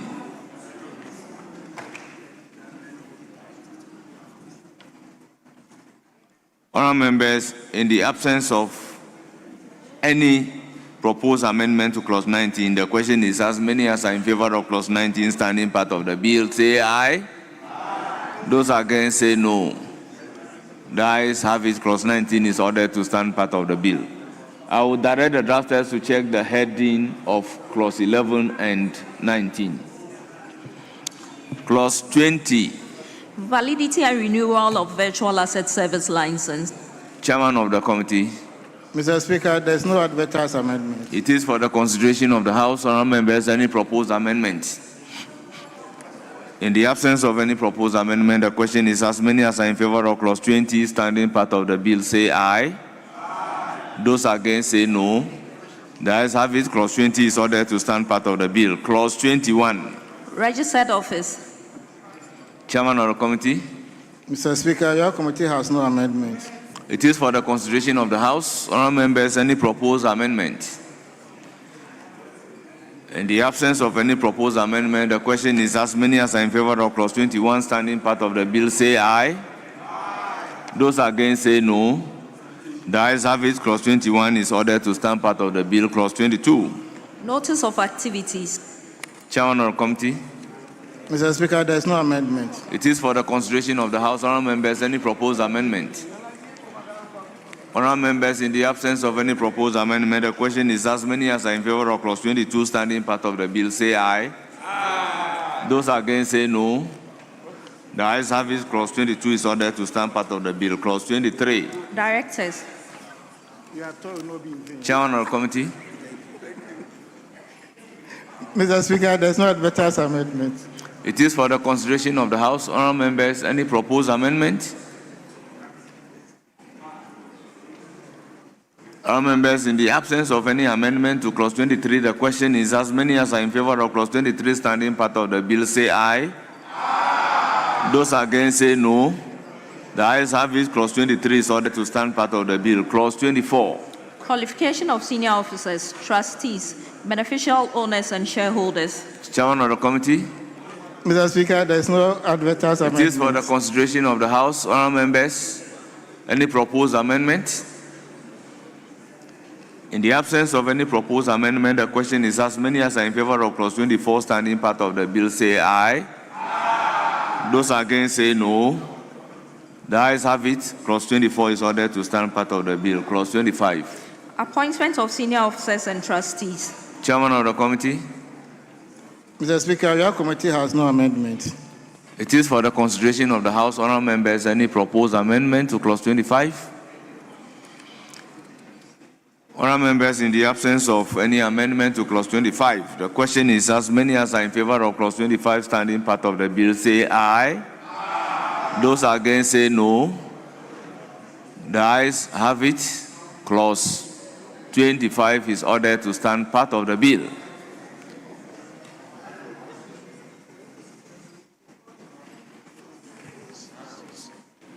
Speaker, yes. There is an understanding that we exit at 25 and then go and break into committee of the whole. Very well. So there's an agreement.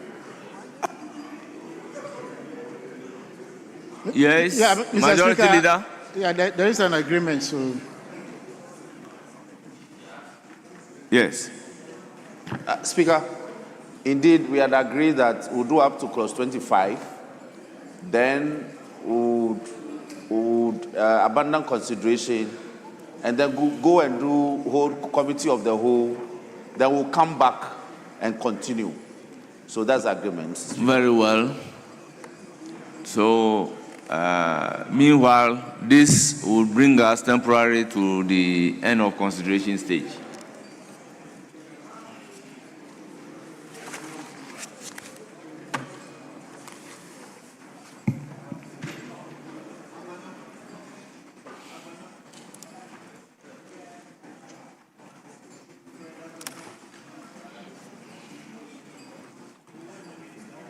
Honourable members, the House is accordingly reconstituted into a committee of the whole.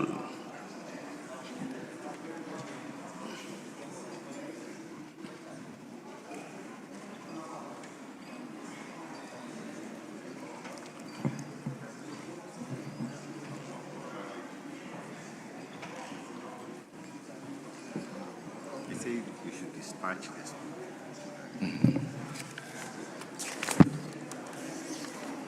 Honourable members, in the meantime, let me acknowledge the presence of students from Home of Glory Academy, led by Mr. Emmanuel Okine. Mr. Emmanuel Okine is the proprietor of the school.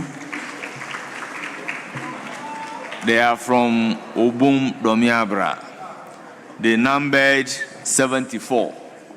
May I use the opportunity to welcome you to Parliament of Ghana and to indicate that in Parliament we don't clap, we say here, here. Thank you very much. You may resume your seats. May you have a fruitful visit to Parliament.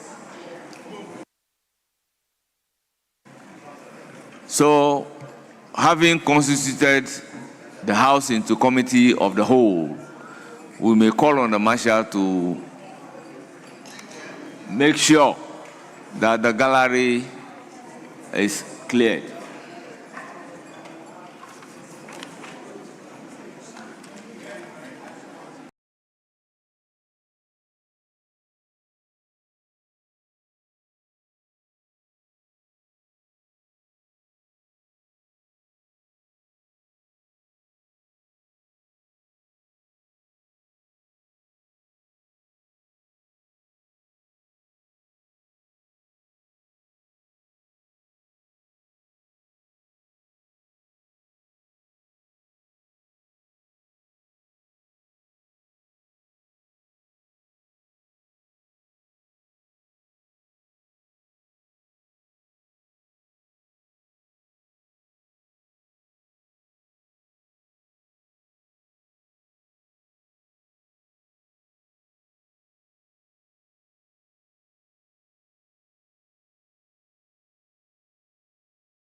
Your grace, my strength, my song, forever you belong. Forever you belong.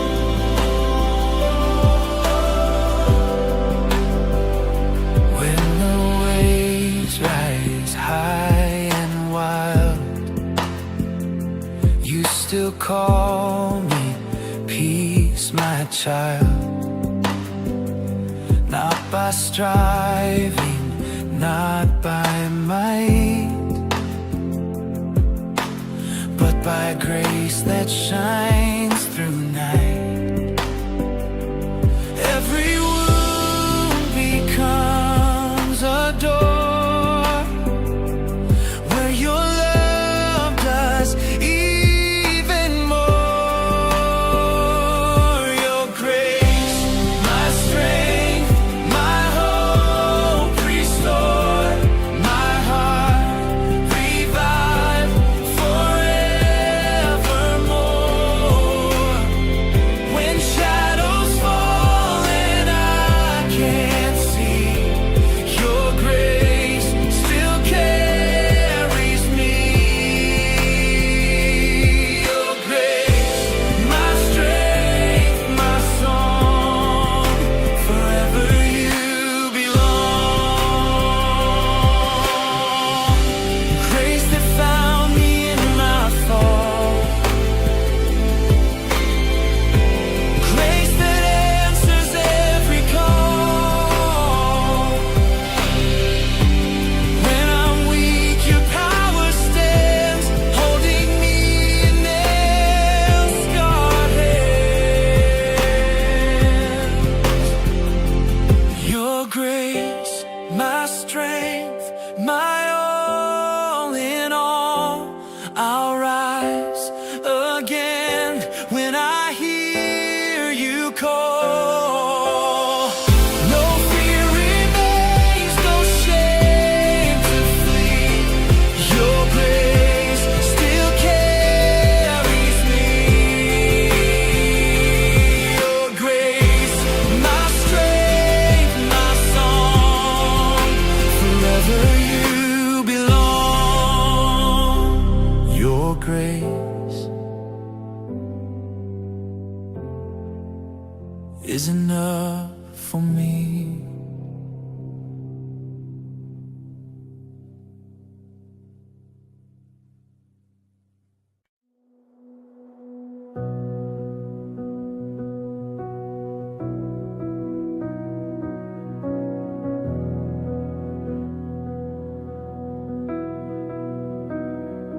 When my hands can't hold tomorrow,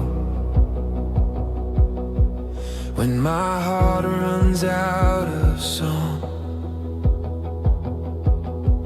you remind me I'm still borrowed by a grace that pulls me on. Every fall becomes a prayer, every tear finds mercy there.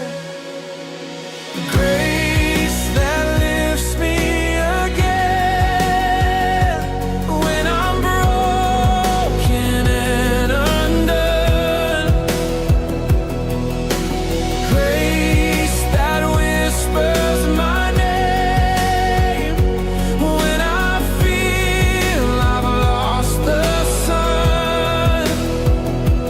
You're the strength I cannot find, grace that lifts me one more time.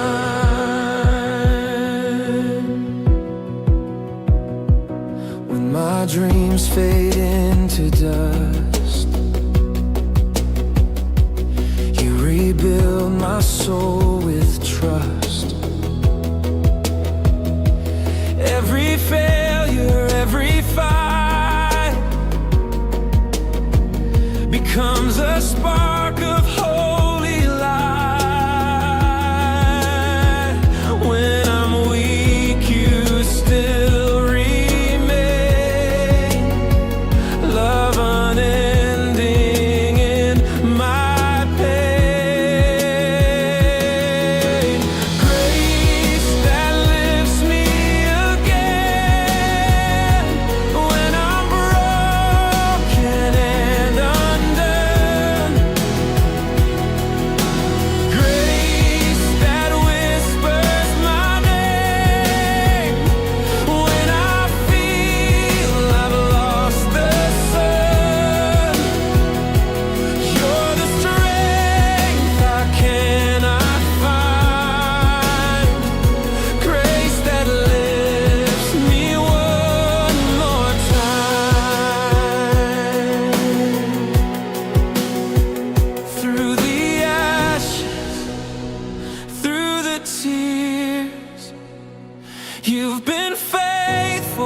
overcome.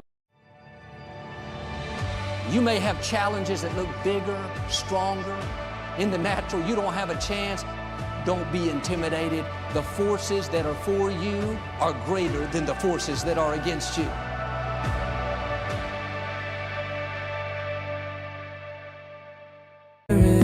Purified. Let your glory fill this room. Breathe again what once was gloom. Let the fire rest on us. Holy Spirit, come and trust. Burn away what's not of you. Make us faithful, make us true. Let the fire rest on us now.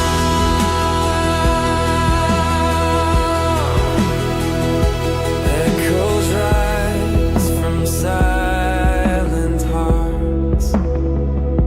Hope rekindles where you start. Every soul a living flame, bearing witness to your name.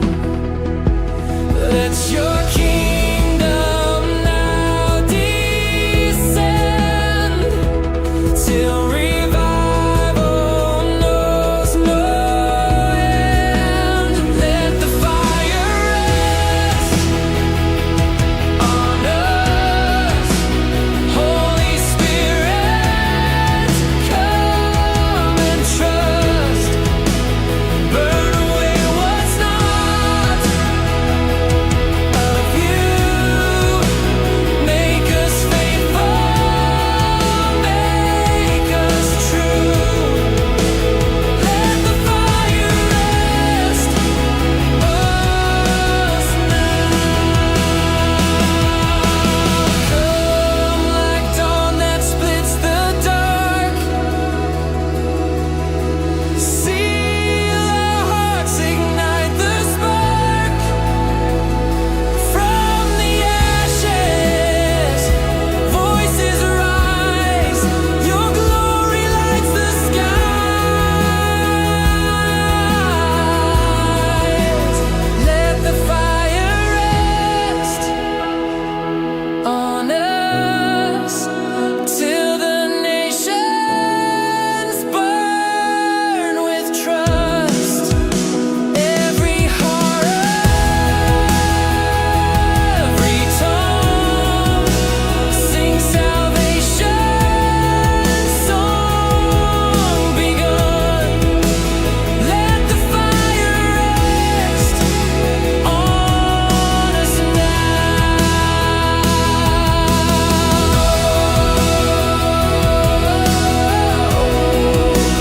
Holy Spirit,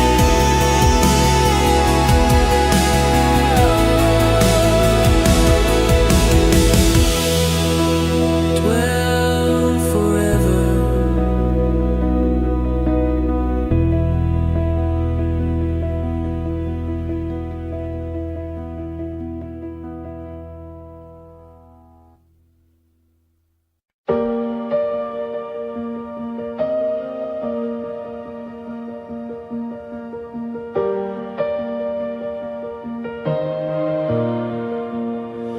I've searched the earth for lesser things, but only you can make me sing.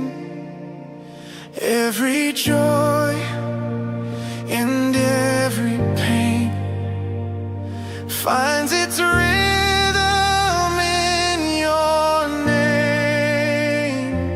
You are nearer than my breath, a love that conquered even death. Your presence is my song, my heart where you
every chord, every tone echoes Jesus reigns alone. Your presence is my soul.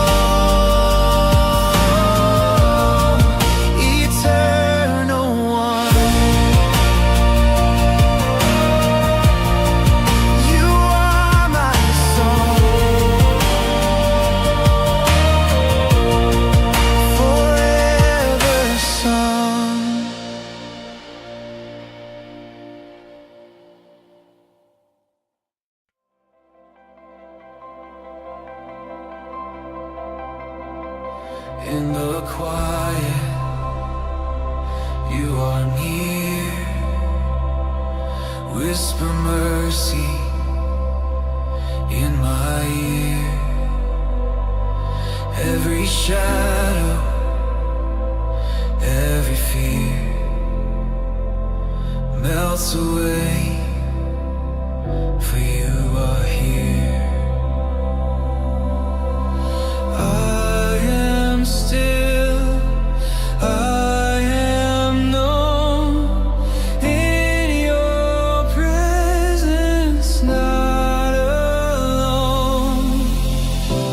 Draw me closer, Lord, I pray. Teach my heart to trust your way. In the silence I belong. You are my peace, my only song.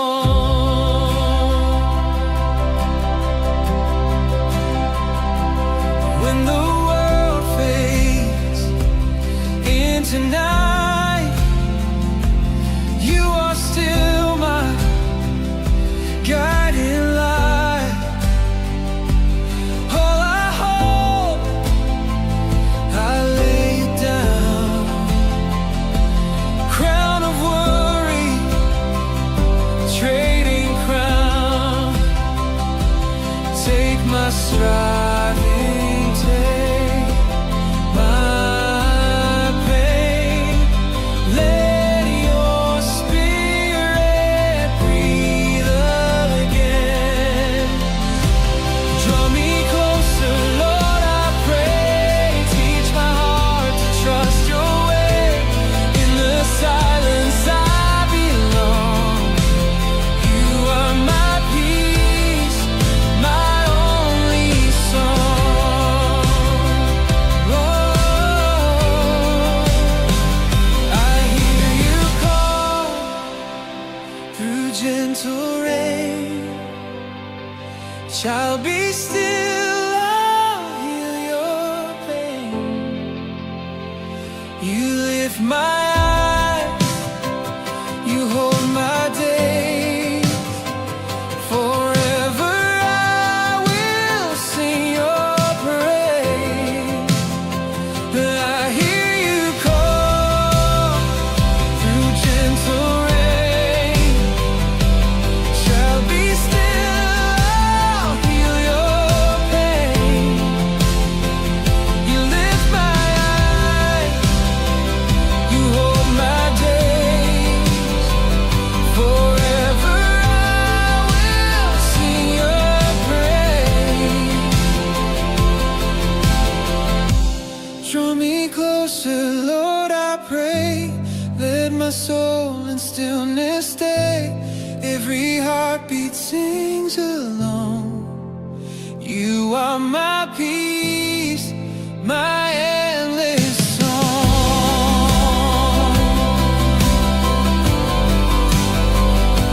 You are near.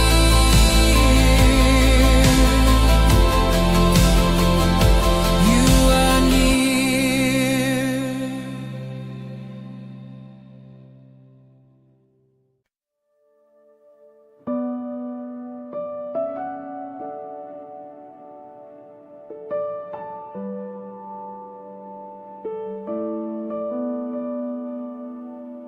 Here I stand with open hands, heart laid down on holy land. Every breath a quiet prayer. Lord, be near present there. Your steps turned us to gold. Your love makes broken whole. This is holy ground where you walk. Heaven speaks and mountains talk. Every tear a sacred sound. Every step makes holy ground.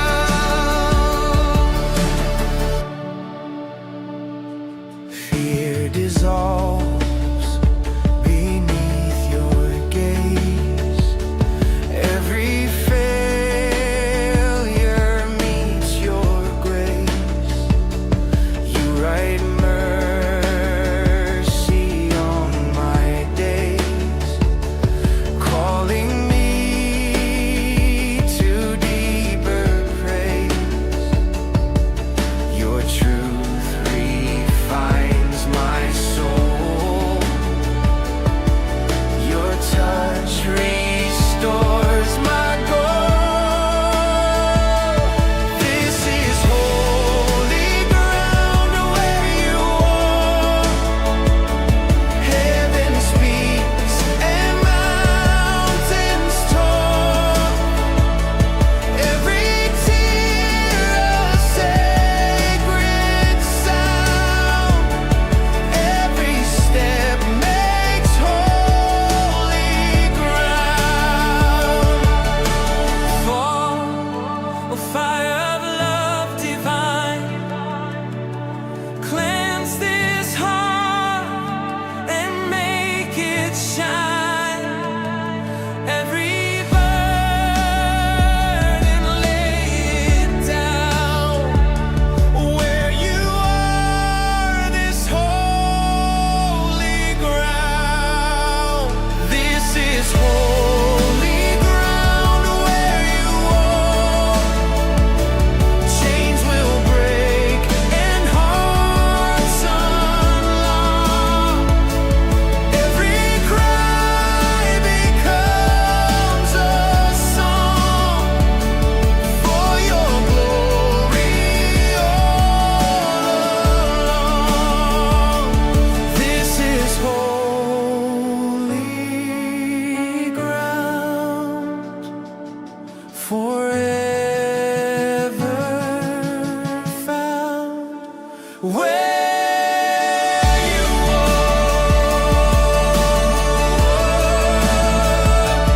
I will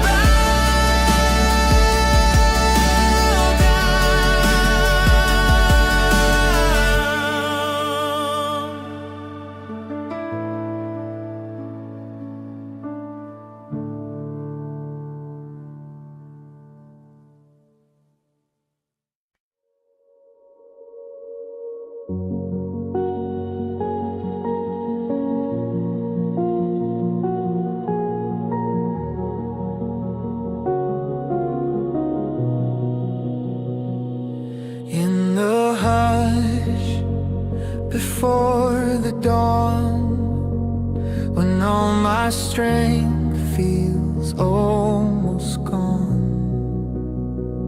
I hear your voice, so soft, so clear. Child, don't fear, I'm always near. Through shadows deep, through doubts unknown, your peace becomes my cornerstone.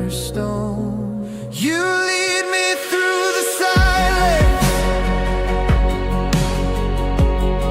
where my heart learns to rely.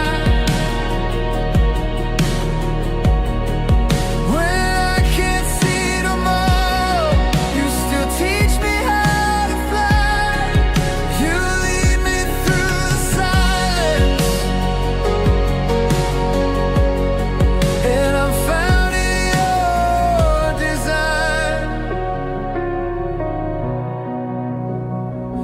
shape the waiting into gold. You calm the storms my tears have told.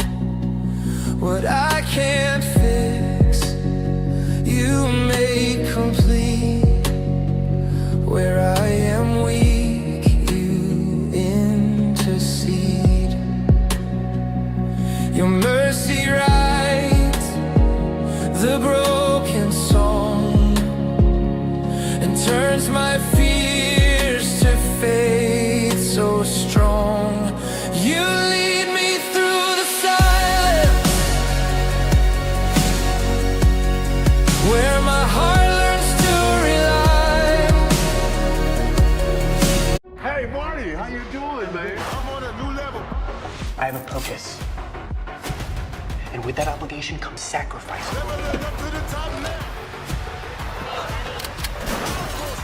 I'm gonna get the beef Wellington and the caviar tasting plate because they're the most expensive items on the menu. 181, 182. Yeah! You think it's that simple? Yeah, I do. I'm on a new level. Walk me close in life and death. Guide my steps when I can't stand.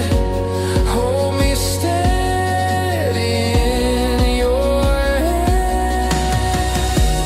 Every moment, every breath. Walk me close in life and death. Guide my steps when I can't stand. Hold me steady in your hand. You lead me through the silence till the dawn reveals your grace. Though my path is dim and narrow, your light still fills this place. You lead me through the silence till I see you face to face. Lead me through into your peace.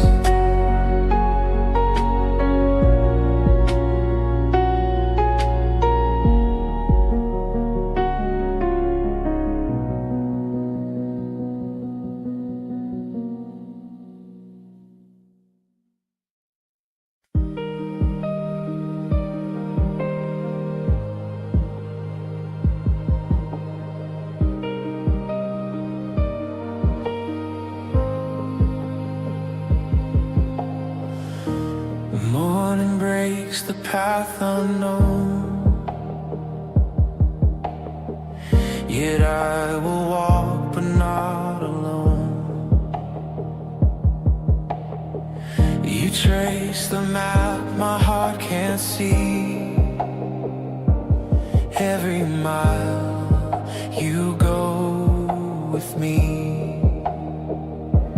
Though the road is rough and long, your strength will make my weakness strong. Show me the way, oh Lord, lead me through the storm. When I lose my sight, be my northern light. Hold my hand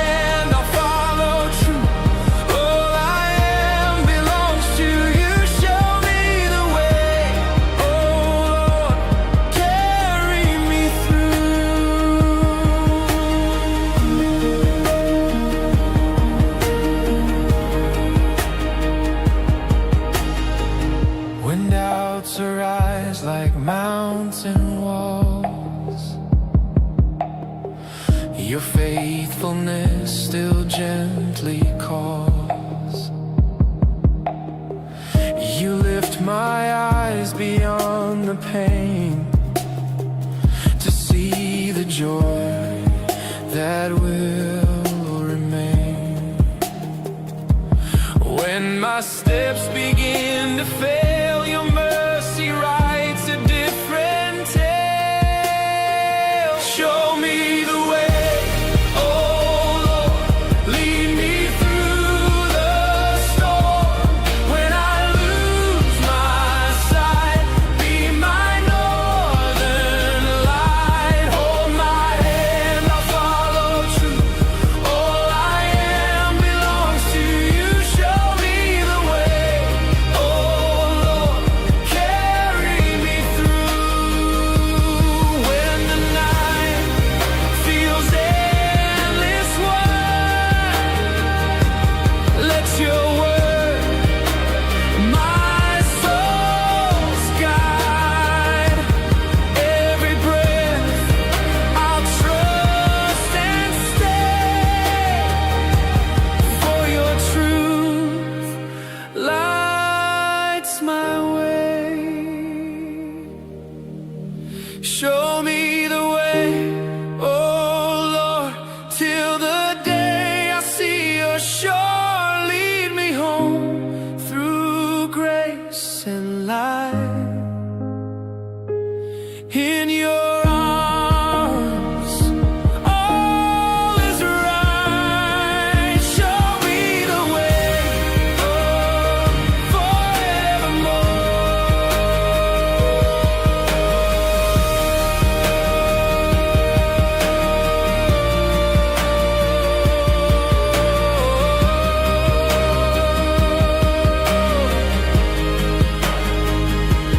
lead me home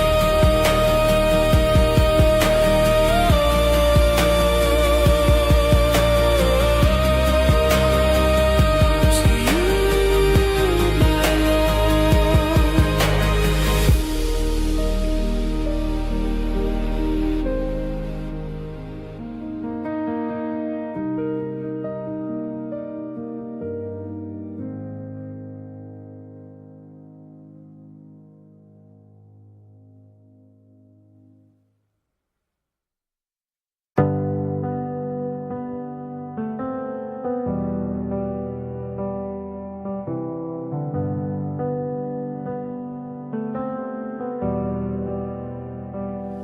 When I'm standing on the edge of fear, you remind me that you're here.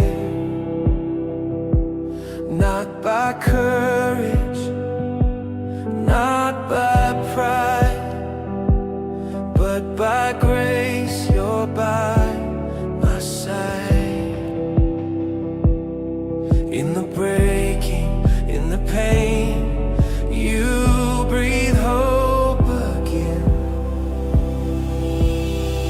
I am made strong by your grace, lifted high by your embrace. Every battle, every storm finds its end within your arms. I am made strong by your grace, forever safe, forever changed. Every scar becomes a sign that your mercy still defines. Through my weakness, you reveal love that conquers what I feel.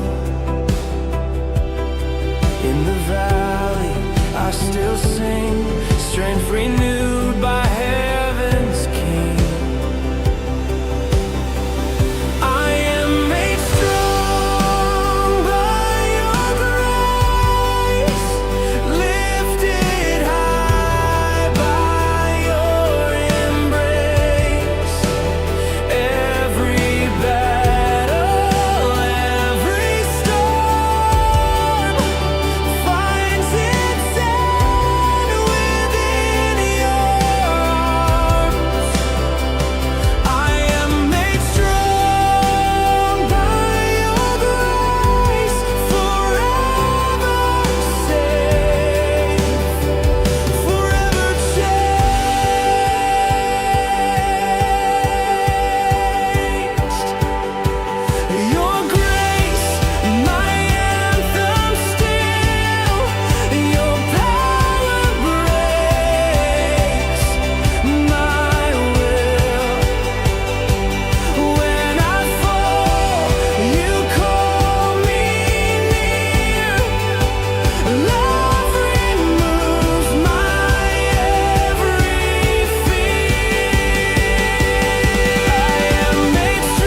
strong in grace. I'll stand again.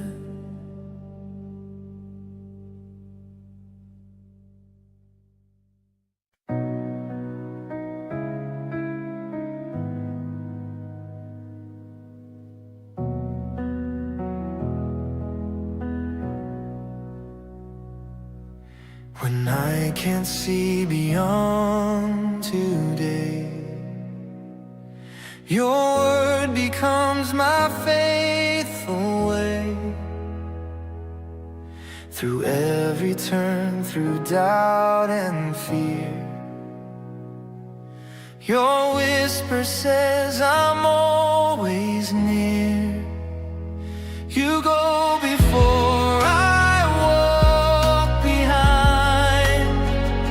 Your path of peace renews my mind.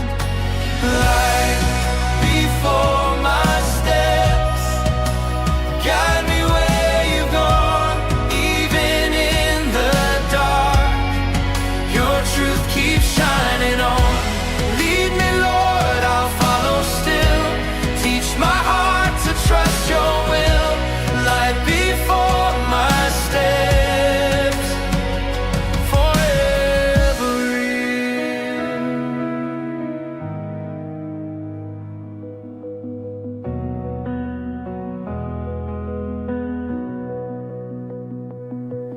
When storms arise and shadows grow, you speak the calm my soul can know. No valley deep, no mountain high can hide me from your guiding eye. You go before I walk in grace. Your hand prepares my resting place. Light before my steps, guide me where you've gone. Even in the dark, your truth keeps shining on.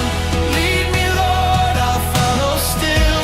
Teach my heart to trust your will. Light before my steps, forever in. Every crossroad, every choice, let me hear your quiet voice. Not my wisdom, not my way,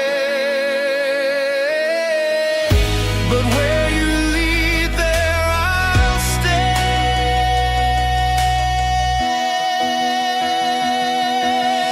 Light before my steps, till the end of days. Hold me in your hands. Show me heaven's ways. Lead me, Lord, I'll follow still.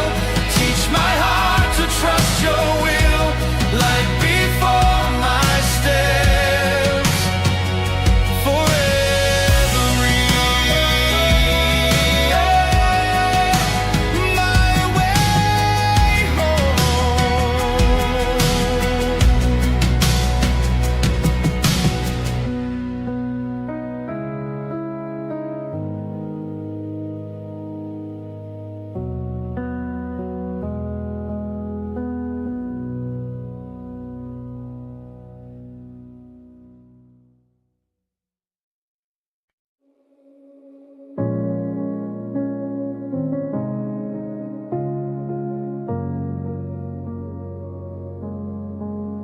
When the embers fade within my heart, and dreams have drifted far apart, you ignite what once was cold, breathing purpose in my soul. Every weakness finds its end where your power begins again.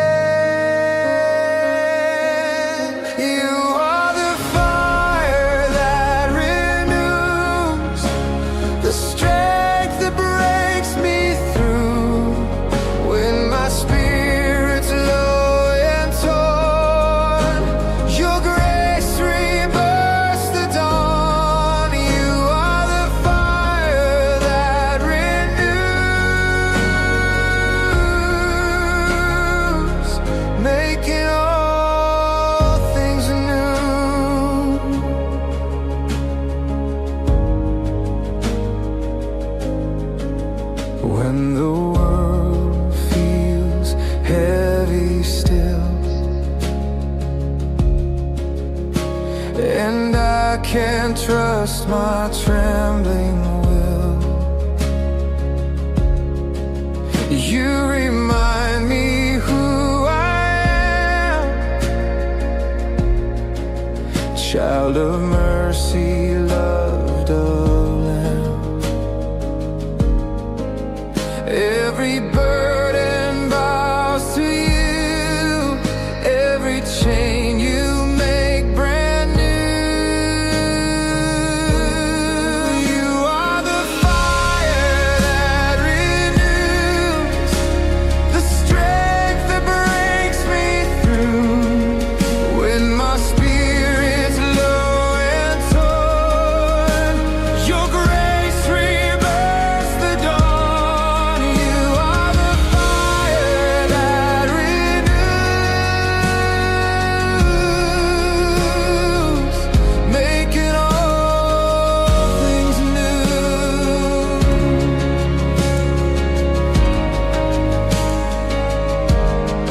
Flame of heaven,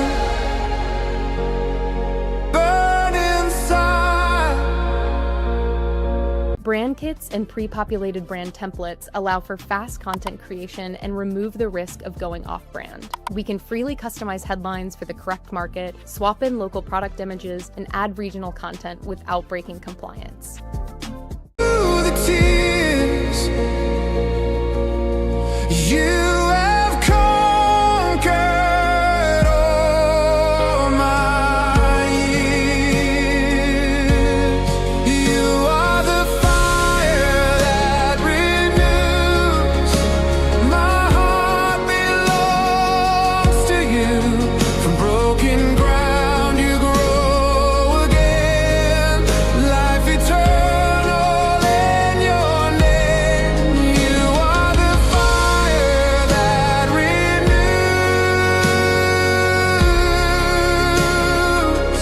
making all things new.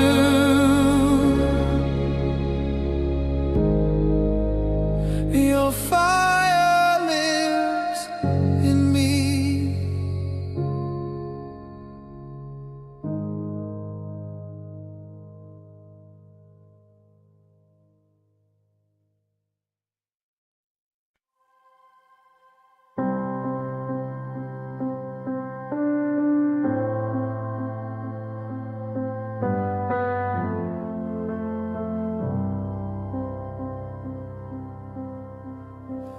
When my heart kneels down in need, every breath becomes a plea.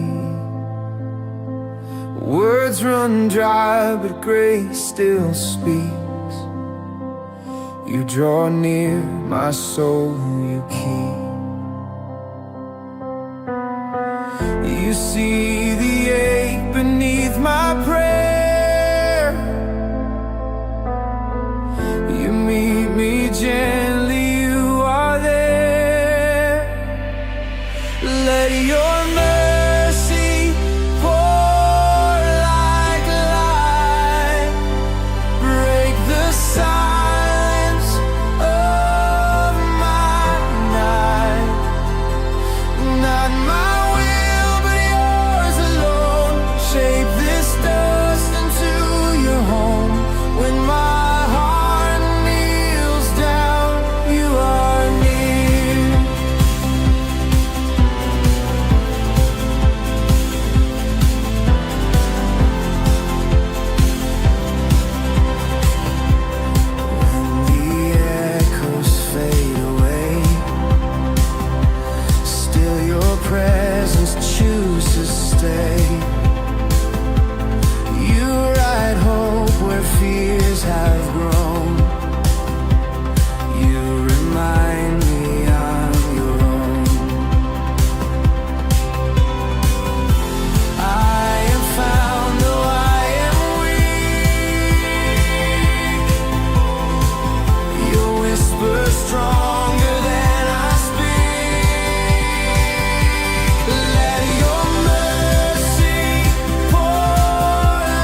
house becomes new sky. Kneeling low, I find you high. Jesus, my peace, my wine. Let your mercy pour like light.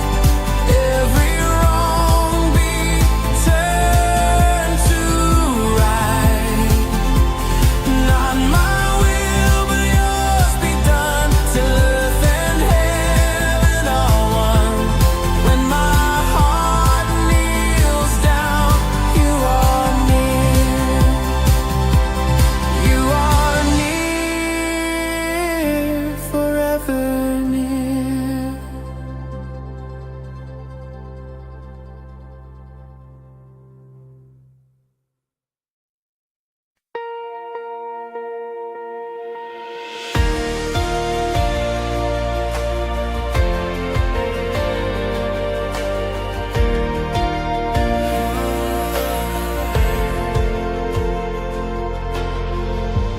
Footsteps echo on the stone.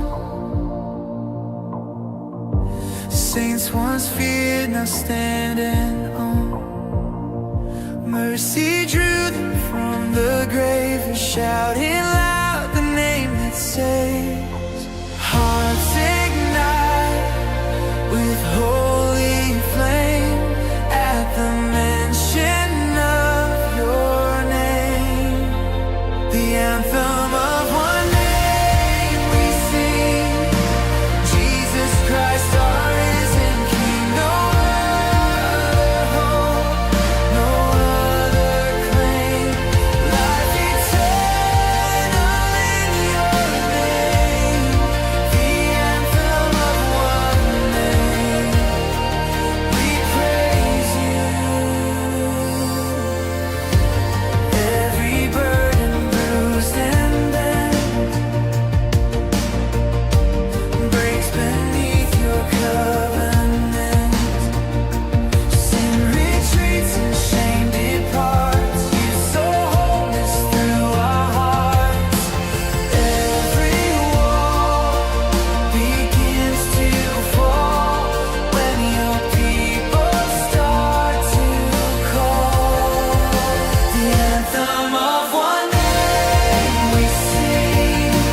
Jesus Christ, our risen King. No other hope, no other claim.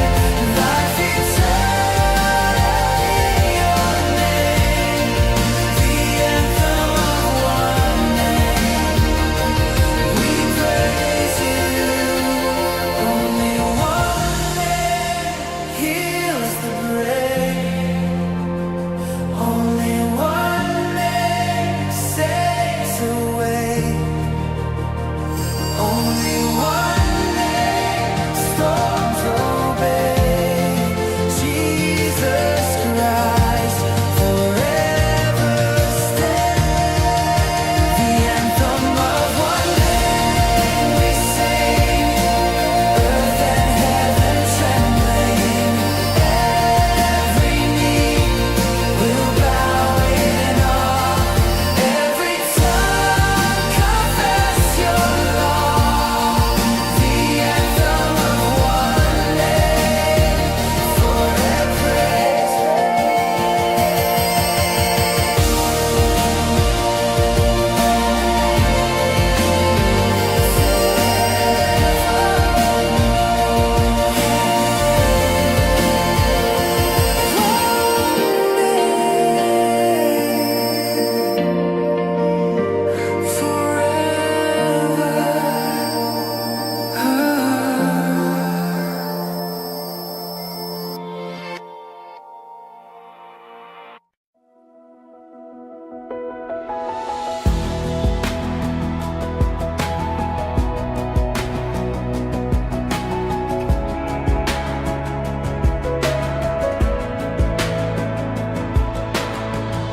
We come in need, we come in grace.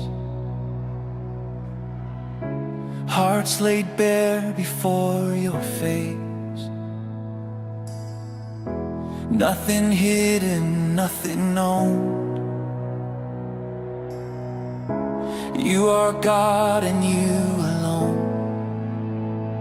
Spirit, move, the heavens bend.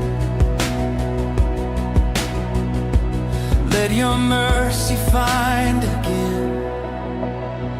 Breath of heaven, fill this place. Cover us with holy grace. Let your fire fall like rain. We are yours. Revive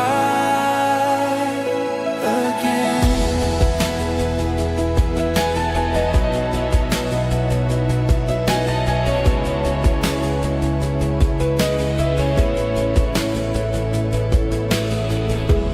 Every hunger, every cry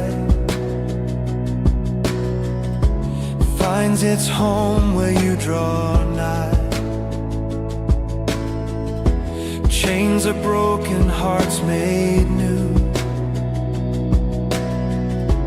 Every breath returns to you. Let your wind ignite our song. Raise the weary, make them strong. Breath of heaven, fill this place. Cover us with holy grace. Let your fire fall like rain. We are yours. Revive again. We are yours. Revive again.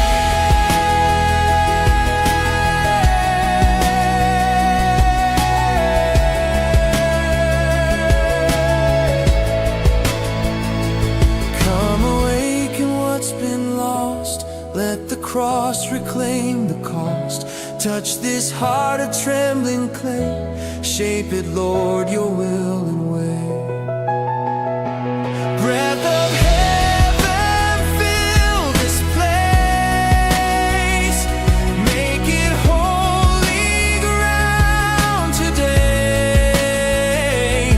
Every soul, every flame, shout the glory of your name.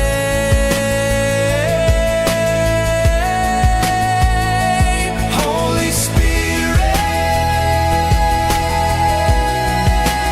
come and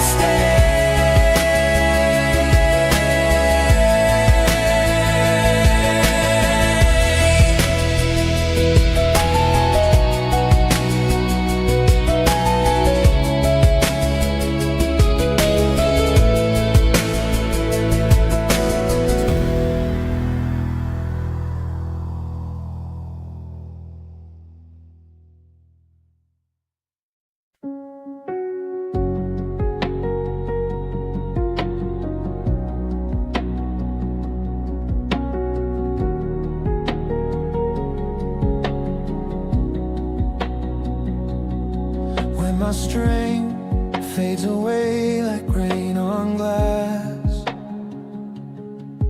and all I see are days that passed. You breathe new life into my soul. You remind me I'm still whole. Every shadow turns to light in your mercy's endless sight. Your grace becomes my breath again. Your love revives where I've been. When I fall, you never turn away. You lift me up, you make me stay.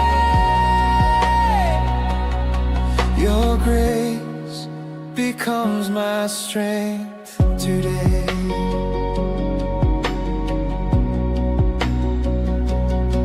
When my heart grows tired and worn, and hope feels far and faith feels torn, you whisper softly through the storm, my child, my arms will keep you warm. When I'm lost, you find the way, you rebuild what I decay. Your grace becomes my breath again. Your love revives where I've been. When I fall, you never turn away. You lift me up, you make me stay.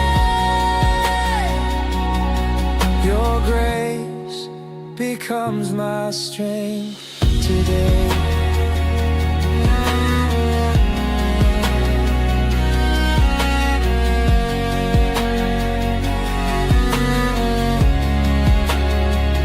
In my silence, you still speak.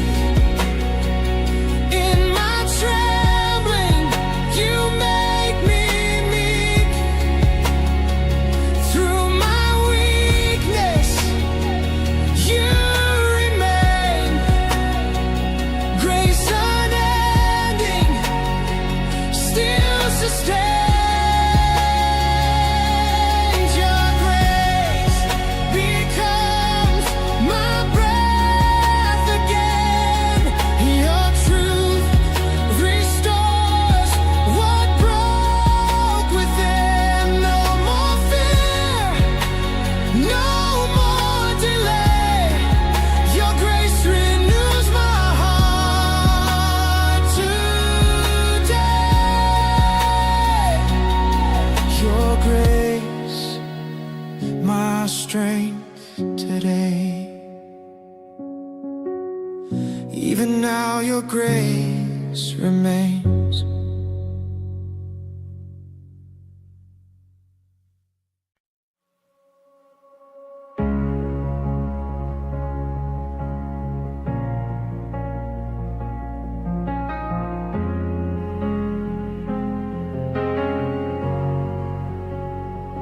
The winds may rise, the storms may speak, but peace is found where you still seek. Through trembling hands and tear-stained eyes, you whisper calm through clouded skies. Though I wander, though I fall, you are steady through it all. Still my soul will wait on you, anchored strong. They killed her brother. They shot her dog. And they took her hostage for 400 days and terrifying nights.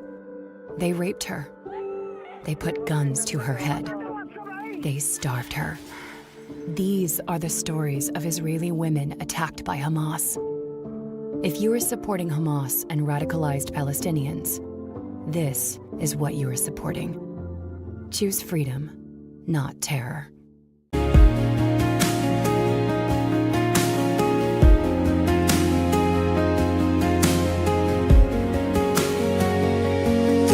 May fade, the voices change, yet your promise stays the same. Every valley, every height,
cannot lift my head, you still sing above my dread.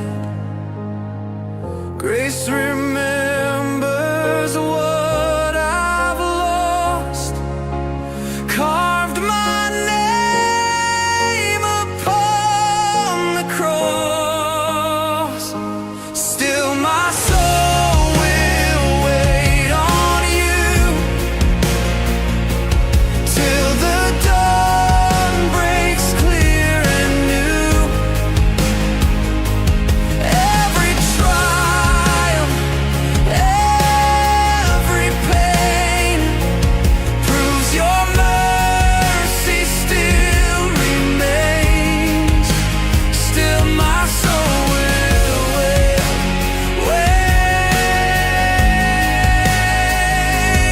on you. I will wait till I see you.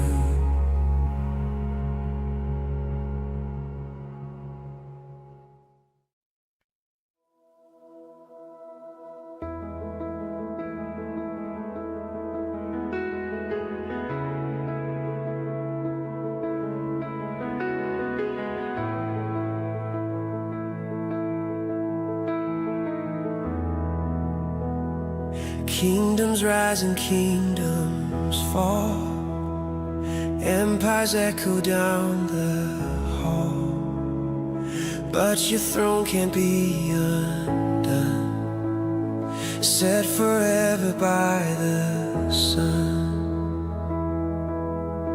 All the glory rests on you, faithful, holy, strong, and true. Jesus, over every crown lifted, weary spirits down. All creation sings your aid, wounds find healing in your name. Jesus, over every crown we give thanks. In the valley of defeat, grace becomes a fountain sweet. When I thought the night would win, mercy led me home again. Every tear you wipe away keeps my heart in thankful praise. Jesus, over every crown lifted, weary spirits down. All creation sings your reign, wounds find healing in your name. Jesus, over every crown we give thanks. At your name, the mountains shake, oceans hush and demons break. Tongues confess from depth and high, Christ alone, salvation's light. Jesus, over every crown, at your feet we lay ours down. Heaven thunders your acclaim, earth resounds with holy flame. Jesus, over every crown we will praise.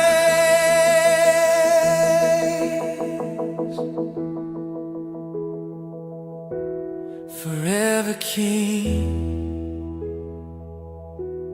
forever Lord.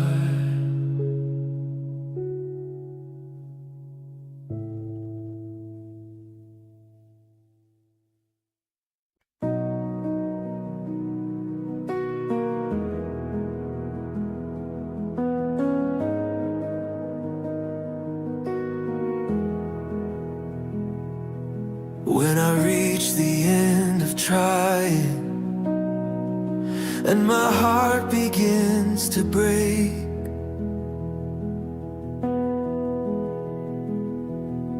in the quiet you are speaking.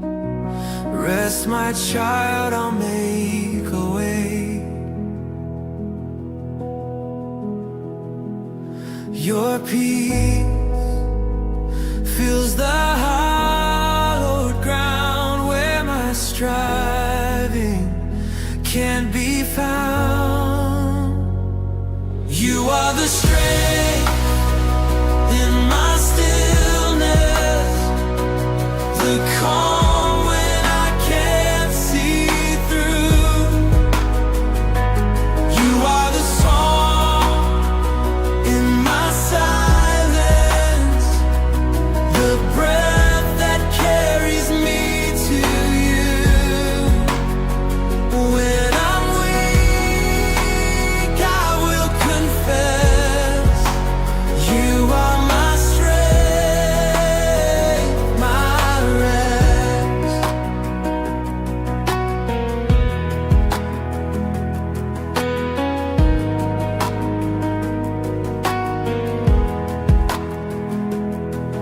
When the weight feels too unkind, you remind me you are mine.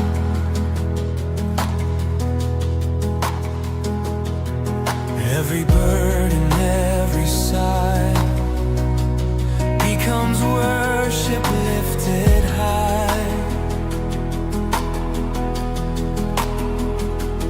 Your grace teaches me to stay when I long to run away.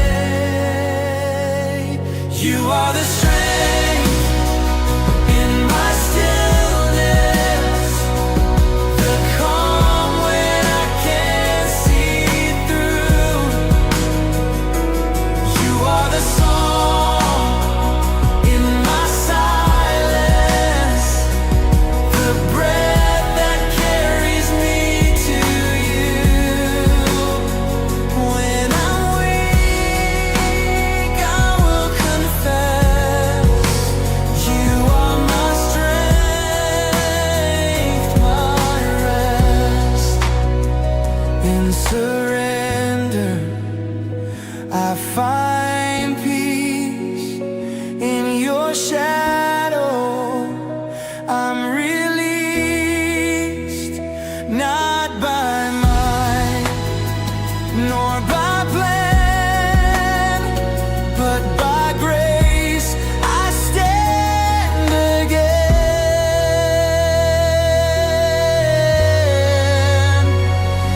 You are the strength in my stillness, the hope that holds me true. You are the joy in my waiting, the love that makes me new. When I'm weak, I'll still profess, you are my strength, my rest. Be my strength, forever blessed.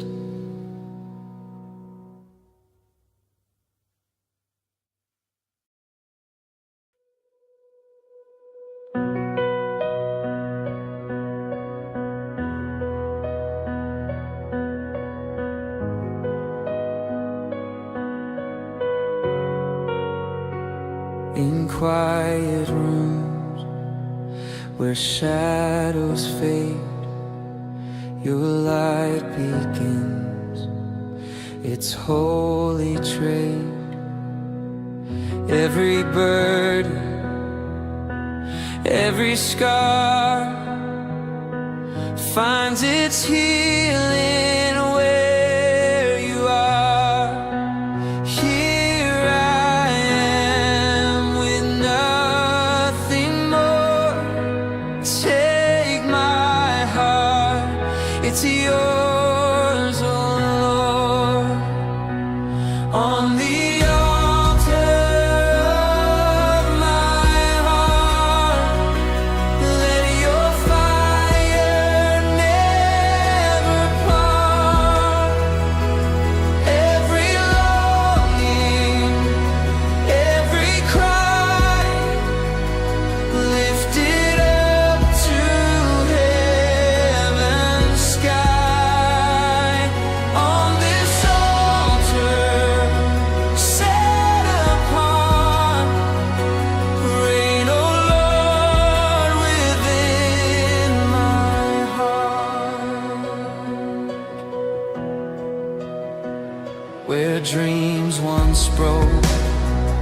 You plant new seeds, grace restores what mercy leads.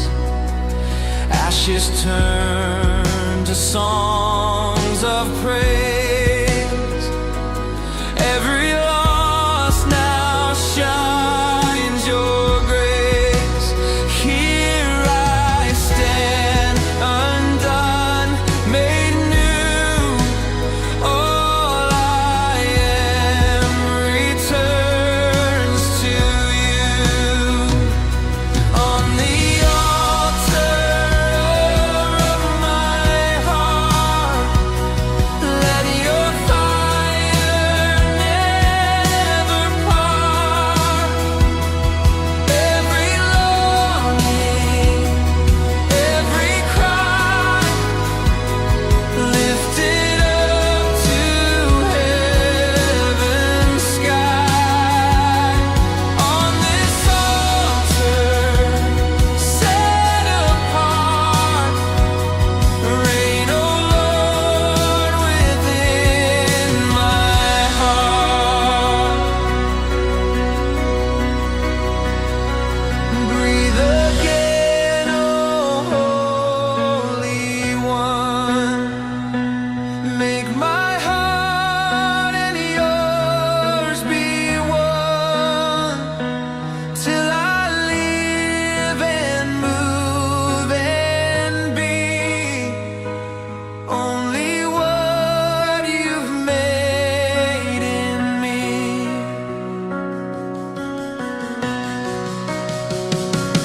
On the altar of my heart, light the flame that won't depart. Every beat a song of grace, for your glory fills this place. On this altar, reign forevermore.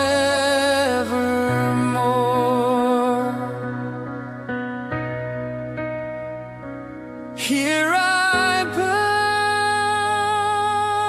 bow, my heart restored.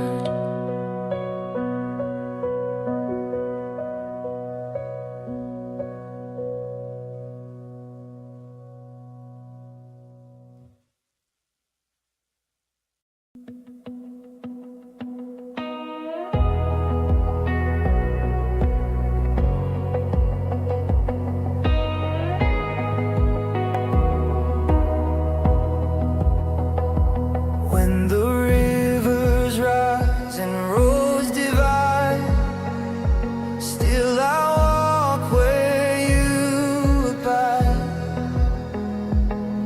No map I hold, no plan I keep, just faith to follow where you lead. You've gone before, you've cleared the way.